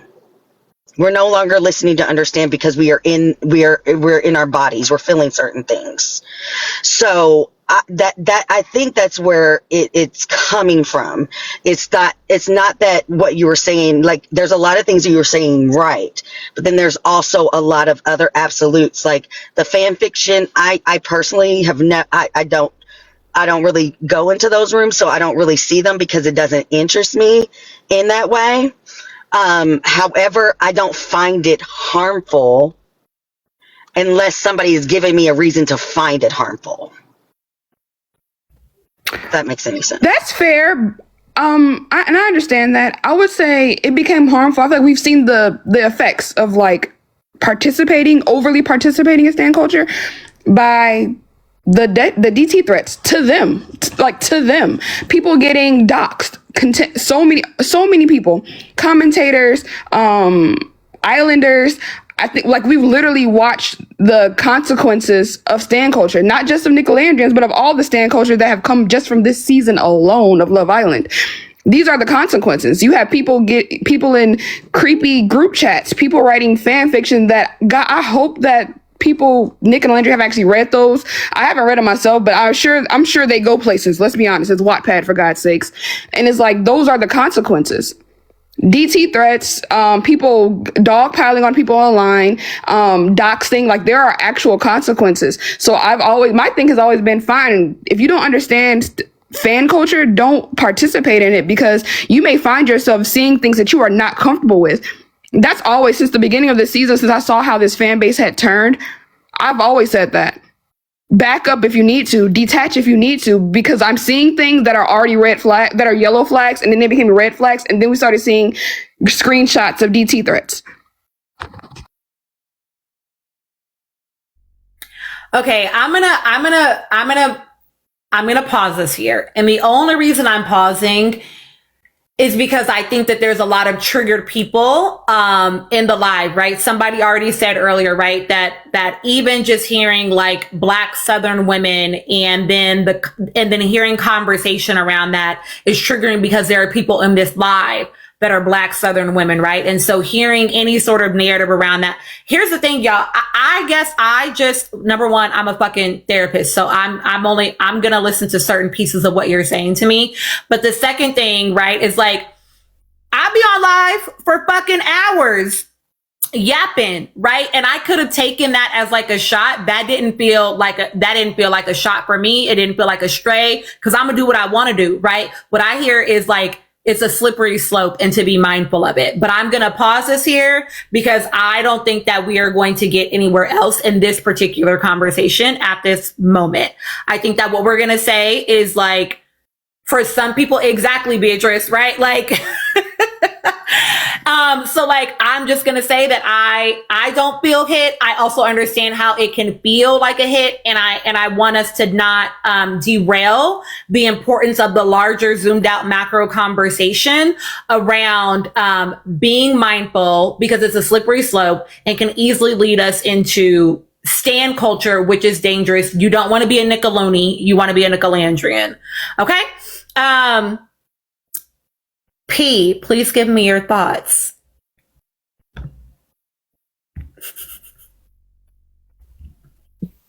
Hi guys, can you hear me? Yes. Hi guys, Tina. I just want to say I love your lives. I'm usually in the comments, but I just thought let me join because I've got all my favorite people up on the panel. So I just want everyone just to take a second and kind of breathe and just look. Have fun, okay? I know we take a lot of things to heart because Alandria resonates with a lot of women. And I think because of what she went through in the summer with the racism and we saw the attacks towards her, that we are taking a lot of things to heart that we don't necessarily have to. We need to have nuance in conversations around her because you can't put her on this pedestal. And then when, like many people have said, what if she doesn't move in the way you like? You're going to attack, it turns. And we saw that, especially with that F1 thing. I remember because I'm in London, so I fell asleep and it was like on a live and it was all fun. And then I woke up and I was like, why is the live still on? And they were going in and I was like, okay, what happened? It's just like, we just need to take a breather. I understood completely what Antoinette was saying. I think we take two things too literal. And I think because Alandra is she does resonate with a lot of Black women, they feel like it's a personal attack. And I don't think Antoinette was trying to do that. She was literally giving an example of like how, it could turn, And I don't even and I'm on lives all the time because I think a lot of Nick Alandra fans are very educated. I learned so much stuff. Even with Sade, she's so funny and she's a big Nick Alandra fan, but she changed the topic. And you'll learn a lot of stuff about her. I learned a lot of stuff about the education system in New York. I've learned a lot about the healthcare system. I learned a lot of stuff about politics. And also we could talk about traitors and stuff like that. We just need to realize that these are real people and they're not always going to be this perfect figure in your head. And I think it's because of how she was attacked during the summer that we're not recognizing she's done a lot of stuff. And she needs to create boundaries because I think she sees it as herself that people are getting too attached to her relationship, to even her family members. I don't follow any of her family members. I don't follow her friends, but I know all the information about her friends. I don't even, because it's in these lives. And I have no problem with people doing that because the shady stuff that has happened behind the scenes, it has been kind of shocking. This is why I like Desi because she gives the breakdown, but even Desi takes a break and she comes back and she gives you fully informed information. She's not going to be constantly on lives breaking down every little thing.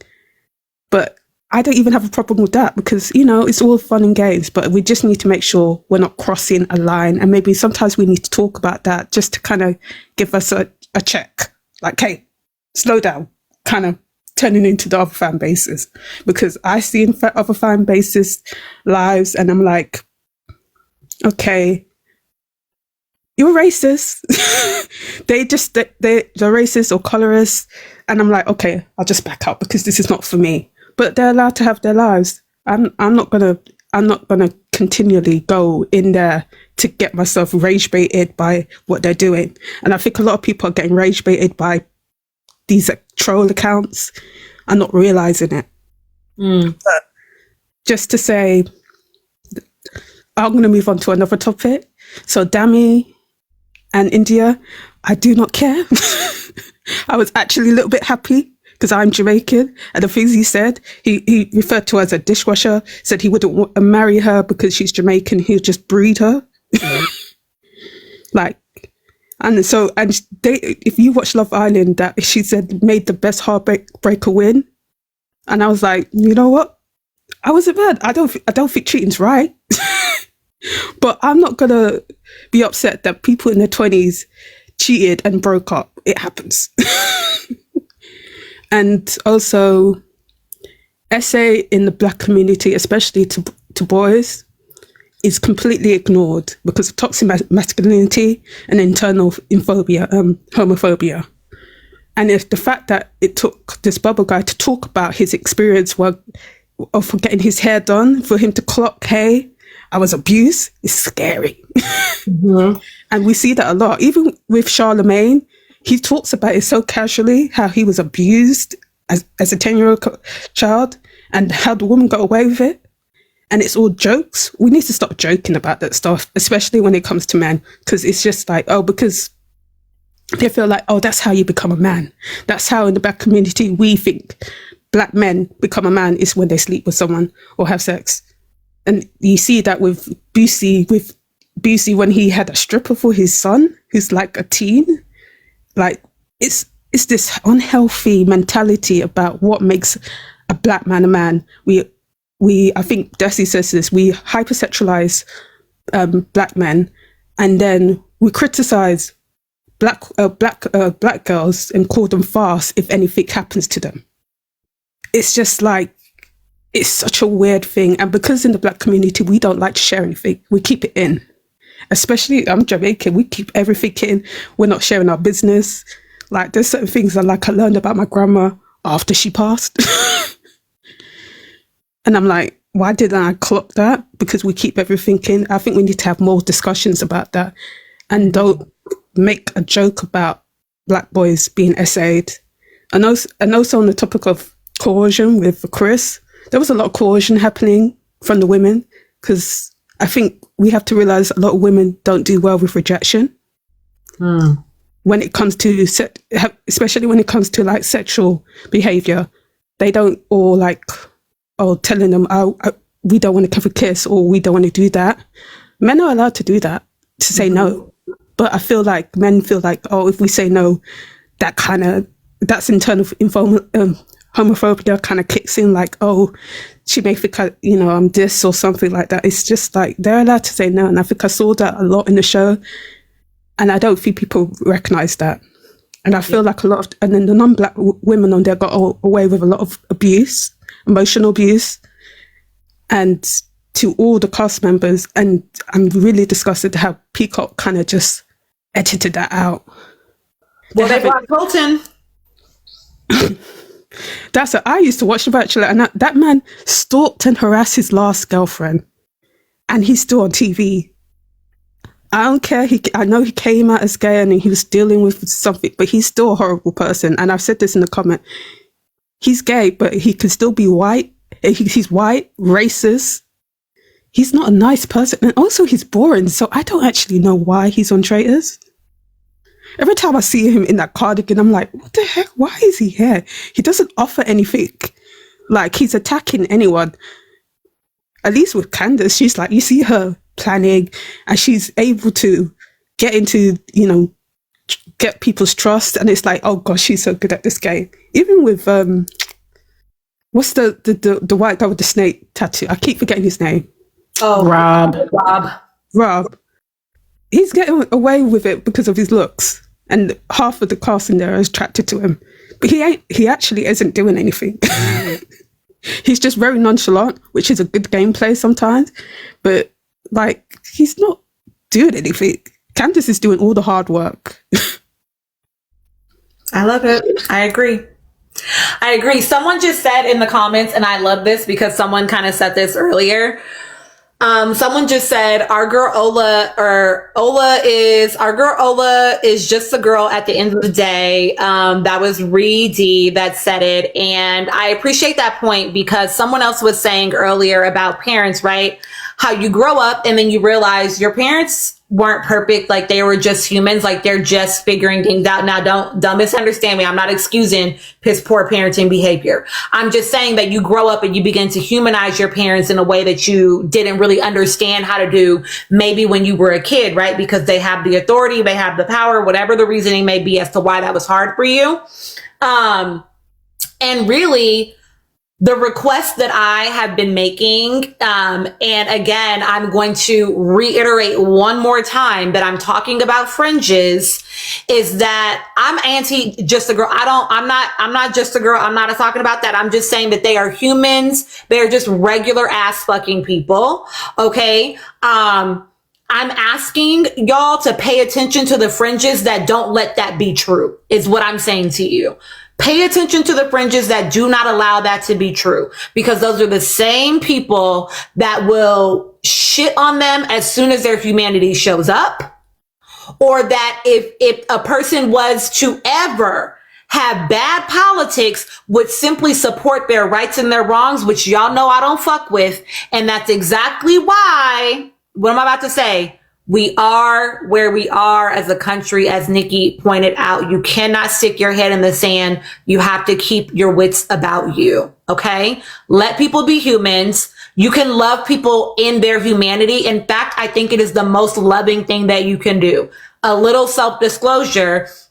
When my little brother completed, right? When he completed, lots of people tried to rewrite a story about him because they felt like saying the truth about him was somehow like dishonoring him. But the way that I chose to love him was, even in all of that, I still actually loved you as you were. That's love. That I don't have to rewrite who you are. I don't have to pretend like these parts of you don't exist in order to love you. That is conditional, and I don't want to function like that about people that I love in my life. Now, I don't know if y'all love these people because y'all don't know them, right? But say that you do. Say that you actually even just really like them or really care about them. You should not have to write off parts about them or, oh, let me look away and that's not true. I'm just going to ignore. You shouldn't have to do that in order to like them. You can hold more than one thing as true, and be careful of people that cannot do that. That cannot do nuance and duality. We don't like that, actually. Skylar, please go ahead and give us your thoughts. I'm so sorry. Hi. Yeah, I've been touching grass for a very long time. My husband took me to Vegas. So one of the things that I did notice is dysregulation in people. So I went to therapy for a very long time. I was in therapy for 13 years of my life. And one of the biggest things I was taught was about dysregulation, and how when someone is attacking something that you feel so personal about, and your immediate response is to come out of anger, spite, is 10 times out of 10 something that you need to look inside and feel about. Like Antoinette was saying, when like the whole Vegas thing happened and these narratives were being spun because we have put Nick, or our impression of who he is, on a pedestal, as like you, as this fan fiction that you've created, you would never believe him to do something like that because you deem that as wrong. But also, we know nothing about these people. We know nothing about their boundaries. We know nothing about their relationship. I mean, it takes a lot to separate the person from who you believe they are to who they actually are. And like on Twitter today, I was seeing a lot of people talk about the Allen thing and, oh, he's this, he's that. And then I saw a tweet and it was like, you guys always have to remember to not put men on pedestals, because men will disappoint you at the end of the day. That's just something that it is. And I think that's part of the reason that's happening a lot now, is that when you put people on pedestals and they disappoint you, it gets to a point of now you're dysregulated about your emotions because you're not allowing yourself to understand that this other person that you have made a narrative about is not the person you realized. And like, I experienced that with my father. My father passed away in 2020, and everything I learned about him afterwards, things I didn't really want to know about, but I'm not going to change my opinion or change my perspective because I never put him on a pedestal, right? And it comes back to like what you were saying about when our parents, they change themselves and we have to find this new narrative about our parents. There also can be nuance in the situation of like, yeah, they could disappoint you at the end of the day. Everybody can disappoint you. Your mom can, your husband can. And allowing yourself to be in that space to be disappointed is very interesting. And it makes you feel a little bit better about the relationships that you are maintaining with these people. Because at the end of the day, we don't know them. We do not know these people. We could not tell you a single thing about these people besides what they give to us. And how is that an actual formulation of who they are as people? Because I could get on the internet and say a million different things about myself that aren't truly who I am at the end of the day. And then the India and Dami thing, I like women in men's fields. If we can put men on pedestal who cheat all the time, let's put a woman on a pedestal. Let's do it, guys. That's just my opinion. He's also a horrible guy. Saying that you want a white guy to call a black woman the N-word hard R because of her decisions. Craziness. I don't know. And also the streets were saying that he possibly cheated on her before. So like, I don't know. Ate that. I love that. And I love that you brought up, I call it Stripgate. I think it's a great point. I think, right, it's the fact that goes back to everybody's point, but what we've been talking about, right? When we decide that we know a lot about people based on what they've chosen to share, and we start getting into spaces and we start taking walks, right? When we don't really need to take walks anymore, they're giving us information that they want us to have, but we're still taking walks, right? And drawing some conclusions about some things. And then we start deciding, oh, this is who this person must be. This is what must be true for them. She would never allow that. I saw people saying that about Stripgate. Alandra would never be okay with that. How could he possibly have done that? You know what I'm saying? Like, and because people think they know something about her and what I saw was people thinking they know something about her and her faith system. And so why she would not be okay with that, right?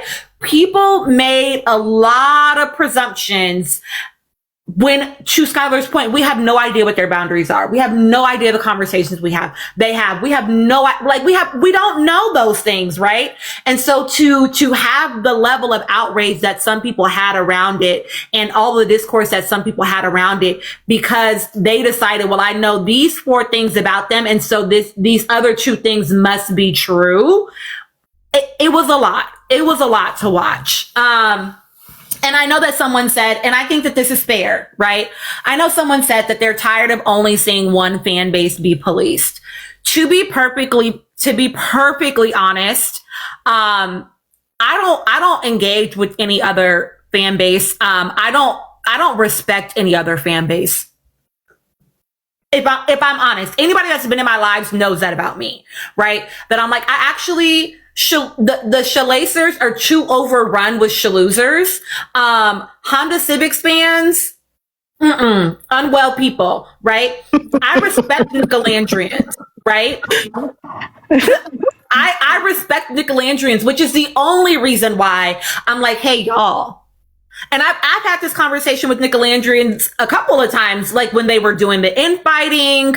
And I was like, hey, y'all, don't do that. Don't let them do this to you all. I watch, like, I have so much respect for Nicolandrians because even when Nicolandrians get into my space and they don't agree with the things that I say, or they don't like my takes about things, they are never unwell. They are never unhinged, right? And I can actually respect that, right? So I know that this may feel like I am piling on y'all. I promise that is not my intention at all. I say all the time that a coach that stops, not that I'm y'all's coach, but just stay with me, okay?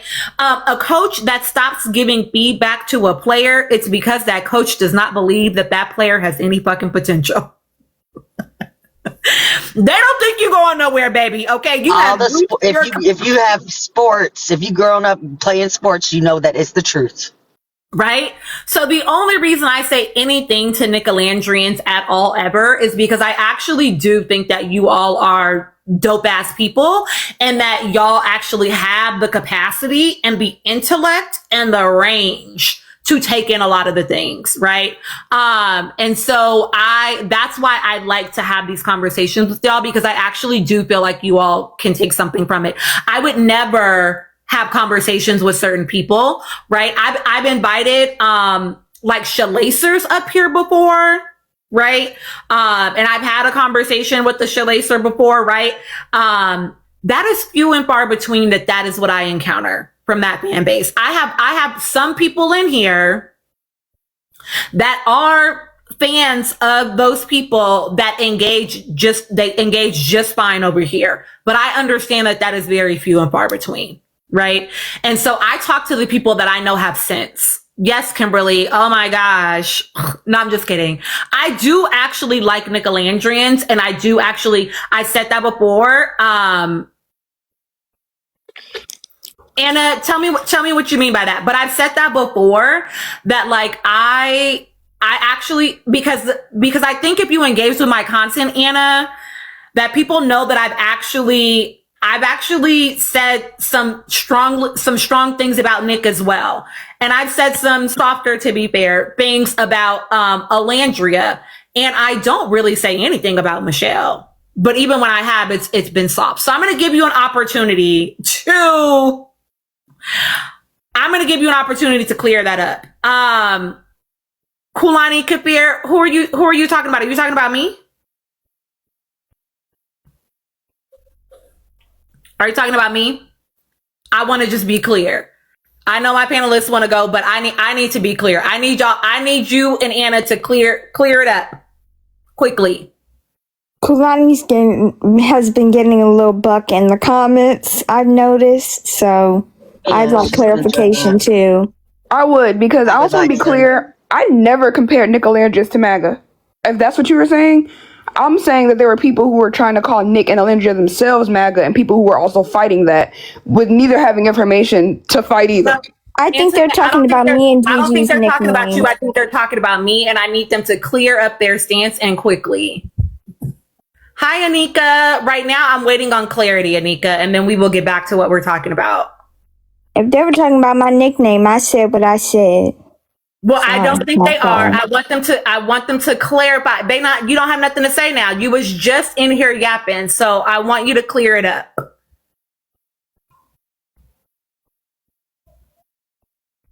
Oh, ZL, you already blocked him? Oh, ZL is gonna block you if you can't clarify. I think that's what they're talking about too, Ali P, but I need them to say it with their fucking chest, actually. I haven't been able to see it all. I need them to say it with their chest. Okay, I think Ali said, I think she believes that she's talking to the point that I made regarding fascism.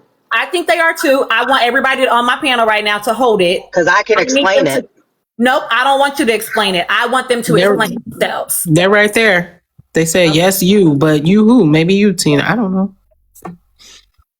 I know that they're talking about Nikki's comments. I want to be clear if you're talking about me, and if you don't have the range for it, I want you to just say that so we can help you find a space that feels more at your intellectual capacity.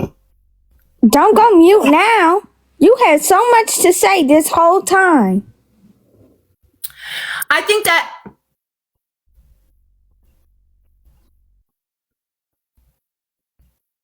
because if what you're saying is that by us saying people choosing to ignore the fringes of people within the fan base that are acting in a hero worship way, nobody said that. We said, get out my live. Get out my live. ZL, you can go ahead and block them because literally nobody said that. And what you're not about to do is lie in here. What was said was that when people are on the fringes of this fan base and people are choosing to ignore what is happening in the fringes of this fan base, when you choose to ignore bad behavior, you allow the rise of bad behavior. Period, full stop. Similarly to how the rise of fascism has happened in this country. And if you want to keep it a buck, baby, that was happening way before 45 took office. So don't play with me because you clearly don't know your politics for real. You're not really the fucking problem. And that's the fucking problem. And that's why we're here. And that's exactly why the fuck I said what I said at the very beginning of this.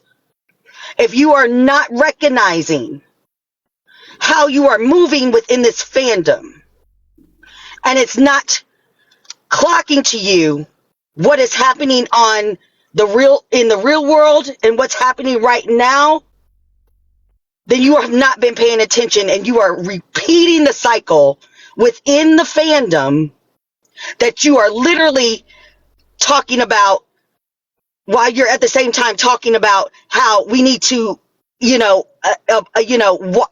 get this man out of office because of fascism, because your actions are actually the same fucking thing. And then you're not paying attention. Let me also just real quick, Anna, I'm gonna give you a little bit of space and grace. And by a little bit, I mean a little bit. I'm gonna give you a little bit of space and grace, right? And that's but that be the thing that's so annoying, right? Like, you can't possibly actually engage with my content and think that that's what you should come over here and say, right? Anna saying that I criticize Michelle and Ace more. You don't watch my content. You are invited to come up into the space. Anna, I will do for you what I have done for other shalacers before. I will drop the entire panel and you can come up here and have a conversation with me. But what you're not going to do is come over into my space and lie on me. I say all the time that I'm an equal opportunity accountability baddie. Literally everybody can get it. Everybody can get it. You don't engage with my content if you perceive me as criticizing. Okay, maybe I'm jumping on you a little bit too much, Anna. Maybe I'm jumping on you a little bit too much, but I still think that it is an unfair assessment from anybody to say that I criticize Michelle and Ace more. The reality is I criticize and critique Alan, hardly ever Michelle, right? What happens is they are incapable of separating the two. So they see any conversation that I have about Alan as being a conversation about Michelle, which is weird, right? And thank you, C7, because I will literally give anybody I've given Nick lashings. And you know who didn't lose it? Nicolandrians, right? It's not my fault that Alan needs more spankings than everybody's. He's just that child. Okay, I'm just kidding. But like, he be doing weird shit that gets talked about. You feel me? He need a little bit more BTA than most people. You feel me? But yeah, I do think that I am an equal opportunity accountability baddie. Yeah, this is upsetting me. I'm going to have to drop. Okay, Nikki. Because, I just think that a lot of this conversation is going way over people's heads. And, but I do want to share this before I go. Okay. I was just in a Zoom call with a good girlfriend of mine who allowed me to sit before her grandmother, who is 95 years old, to talk to us, have a conversation about what is it that we are not learning from what they have gone through to where we go through now. So if anybody has any questions about how I come from, this is exactly where I come from. My whole goal about engaging in social media is how to uplift the Black community and how we preserve our ancestors' legacy that they have left behind, that they have fought for, that they have died for, they have bled for.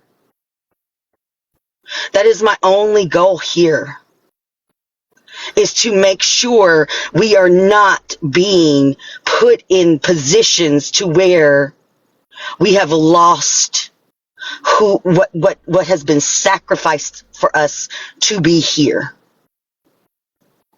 That's been my only goal. And yes, Black, we have done wrong by each other, and we continue to do wrong by each other by not giving an honest assessment of where we are right now in this moment. And I just want to say what that Mama did is what they call her. What she did say that really resounded with me was, we didn't know anything. We were just trying to figure it out. And what I want the grace to be with us as Black women, as Black people, is that this is the first time we have been here. This is the first time we have been here in this moment with social media. We're still figuring it out. So if we're not giving each other grace here, that is how they're going to eat us up out there, because we are constantly fighting amongst each other about who was right, who was wrong. And yes, there's room for that conversation. Absolutely. But I cannot ignore the fact that we are in such a horrible political climate where 300,000 people, black women, have been let go from their jobs, including me, because I worked in DEI. I worked in community. That is my background. That is me. So when I hear certain people come up here and just being like, I was in the front lines, I was defending Nick and Alandria. No, bitch, I was in the front fucking lines. I was putting my body out on 2024, making sure this shit didn't happen. Where the fuck were you? Where the fuck were you? I did that. I held town halls. I talked black people out of voting for Trump. So I'm not going to sit here and let people that don't know who I am and what I've done for my fucking community judge me for anything, because you don't know shit. You don't know shit. So find some fucking balance, is what I'm saying to my Nicolandrian community, who I loved so hard, who I still love so hard. We're better than this. We're smarter than this. Recognize the fringe, but let's start talking about things that actually fucking make a difference. I was dragged because I was on a panel saying we should never have voted Alandria as Ebony's person of the year. It should have been Jasmine Crockett, because she's putting her line, her body, her politics on the line for our fucking freedoms. And I will stand on that to the day I fucking die. So I'm going to go because I'm so angry right now. I love you, Nikki. I'm going to text you, boo.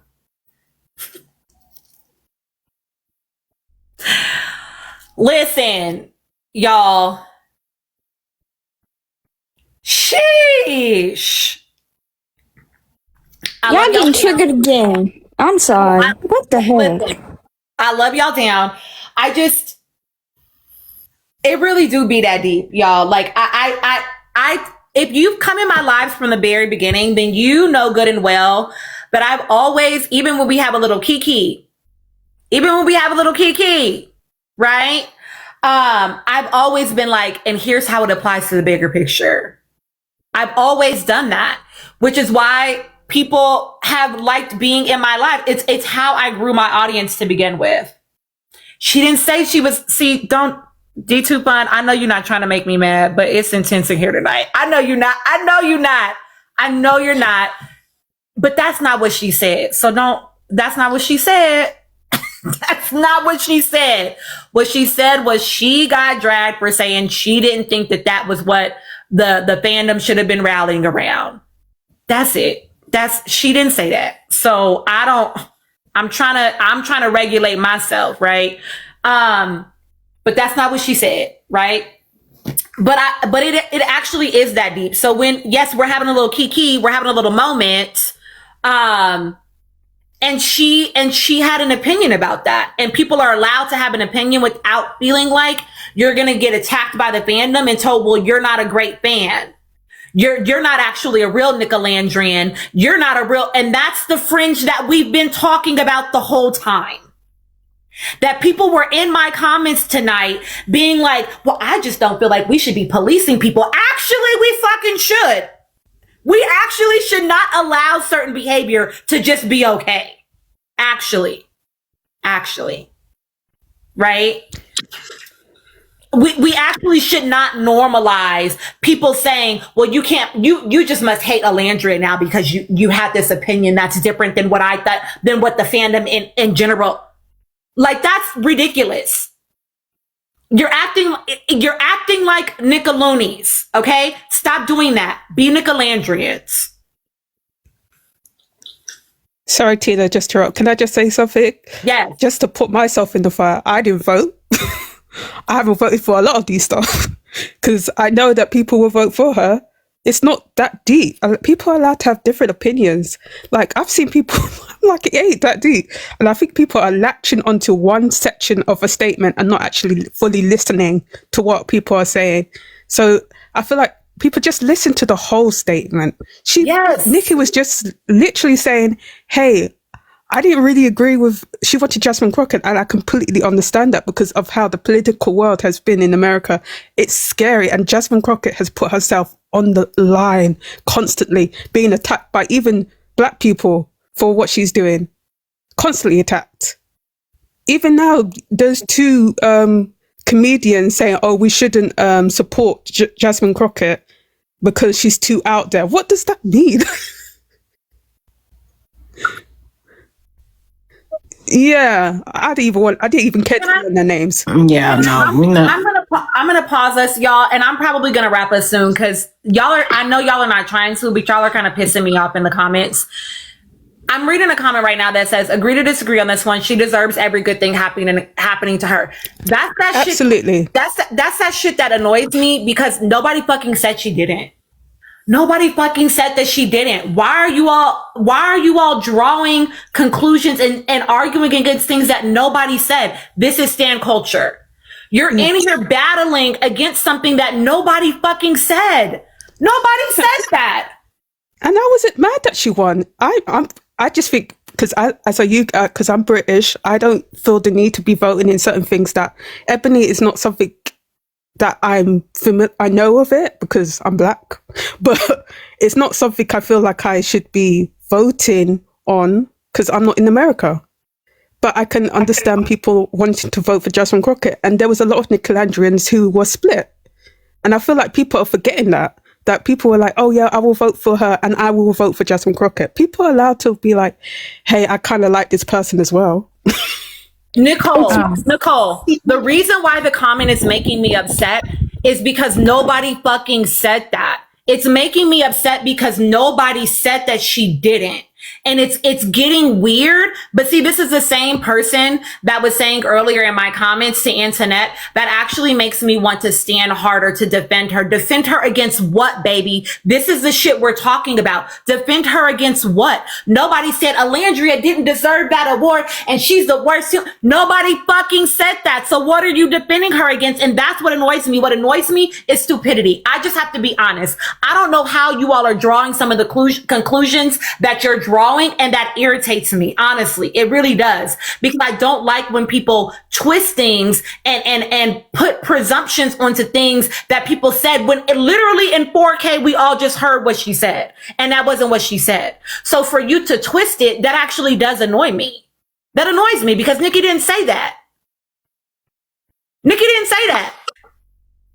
It's weaponized incompetence and selective outrage. You are ignoring the point of what people are saying because you don't want to hear it. You don't agree. You're missing the point on purpose because you just want to push your agenda. We're not talking about that. My God. It's given that I'm like on a baddies panel or something like that in the comments, like, because I am reading the comments and I've been quiet for a really long time, and I should let y'all know that I am highly irritated and peed off. If y'all want to have a baddie conversation, take your ass to a baddie panel, bitch. I'm tired of this shit. Go find Miss Becky. I mean, on my nerves because y'all don't want to think, y'all don't want to learn, y'all don't want to hear anything other than what you already want to hear because you don't even have a great vocabulary and you can't write. You're starting. I'm about to put bell to ass. Y'all better cut this shit out. I have a question. Go ahead, Anika. The question is, do people like, could you, like, okay, you go in a store and you buy a bagel and you decide that you don't want to sit down and eat it. You want to walk to where you're going. You can walk and eat, right? You could do two things at the same time. You could like two things at the same time. You could do things simultaneously. So based on the little bit that I've read, what is the problem of people, preferring to vote for one person over another? Does it necessarily mean that they hate Olandria? No, it doesn't. Yeah, you can't. I am totally confused by some of the comments that I'm seeing. I just saw somebody say that y'all are picking on Olandria. What picking on Olandria with what? Some of the comments are disturbing to the point of it's borderline idolatrous, and that's a very distasteful kind of thing. You can't be like this. Not. Mm-mm. I mean, as I said, I just spent I've been here for 20 minutes, and I'm trying to grapple and see what's going on. But some of the comments I am seeing here is just absolutely disturbing. I am wondering if people don't do things simultaneously, or if we are just robotic brain, and you only could, your brain has the capacity to just do one thing at a time, and that's very, very sad. If that's the case. That's all. Just have to say, I am going to end this live soon because people are pissing me off in the comments. I mean, I guess I could just block everyone, but I'm trying not to function that way. But to say it isn't the normal crowd. Number one, there are lots of young people that come into my live. So we're not going to be ageist and act like it's just because people are young in the comments that they can't get it, because there are lots of people that are young that come into my lives. Bad is very young compared to me. I'm almost 40, right? And so maybe this doesn't feel like the space. And that's okay. I want to be very clear that this is my space, and I'm going to do whatever I want to do in my space. You are welcome to be here with me in it, but you don't have to. And that is okay. Okay. I promise you, I'm not going to be offended if you're like, you know what? I can't fuck with Tina's space. It's not the space for me. That is actually okay. You get to have whatever you want on your FYP, baby. And curate your algorithm and your algorithm in a way that feels good to you. What I'm also not going to tolerate is people saying things like, exactly, Desi. Exactly, Adelaide. Sorry, I'm reading the comments too. But it's I think also people are saying, right? Someone just said, y'all get to have opinion. Y'all are cussing us out. That's because they're up on the panel. Baby, request. Come up here and say what you want to say. But to be popping it in the comments and not even popping it with an opinion. You're popping it and twisting someone's words. I don't respect that, actually. I would respect more if you were like, well, my opinion is that I think that we should have rallied as a fan base to help her win. That's totally fine. But to pop it as you're saying she didn't deserve it, or you're saying this, that is weird, because that's not what got said. And I don't like that. I don't want you twisting people's words. You are allowed to think whatever you want to think. What you don't get to do is misrepresent what someone said. No, she did not say that. And let's be clear, I never said anything. Nikki said it. She did not say that.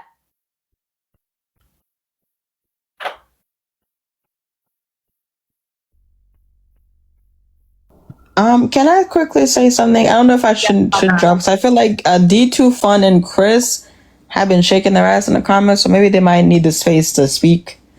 Because Chris is getting on my nerves, because I understand that you come in at the tail end of a conversation, you know what's happening, but take a moment to listen before you start commenting, because I mean, for Shello to be on the right side of history is crazy. And also just realize that I'm seeing a lot of stab pages, so they're not going to see another side. They just see Alandra's names being mentioned, and they're not liking just one little section of it. It's a lot of stab pages, so I'm not even hating on you, stab pages. You love her, but sometimes you just need to have a little nuance. I was actually happy she won, because she has been through a lot, and she has, the way she handled racism, it was quite impressive, because we all watched it and she handled it with such class. So I was happy she won, but I would have been happy if Jasmine Crockett won. Oh, exactly, because everyone on there deserved to have won the award. Everyone. I felt like it was a disservice to put Jasmine Crockett on there, because I felt like it should have been a different category for her separately. Right. I feel like putting her in that category was such a slap to me. That's how I felt about it. Yeah.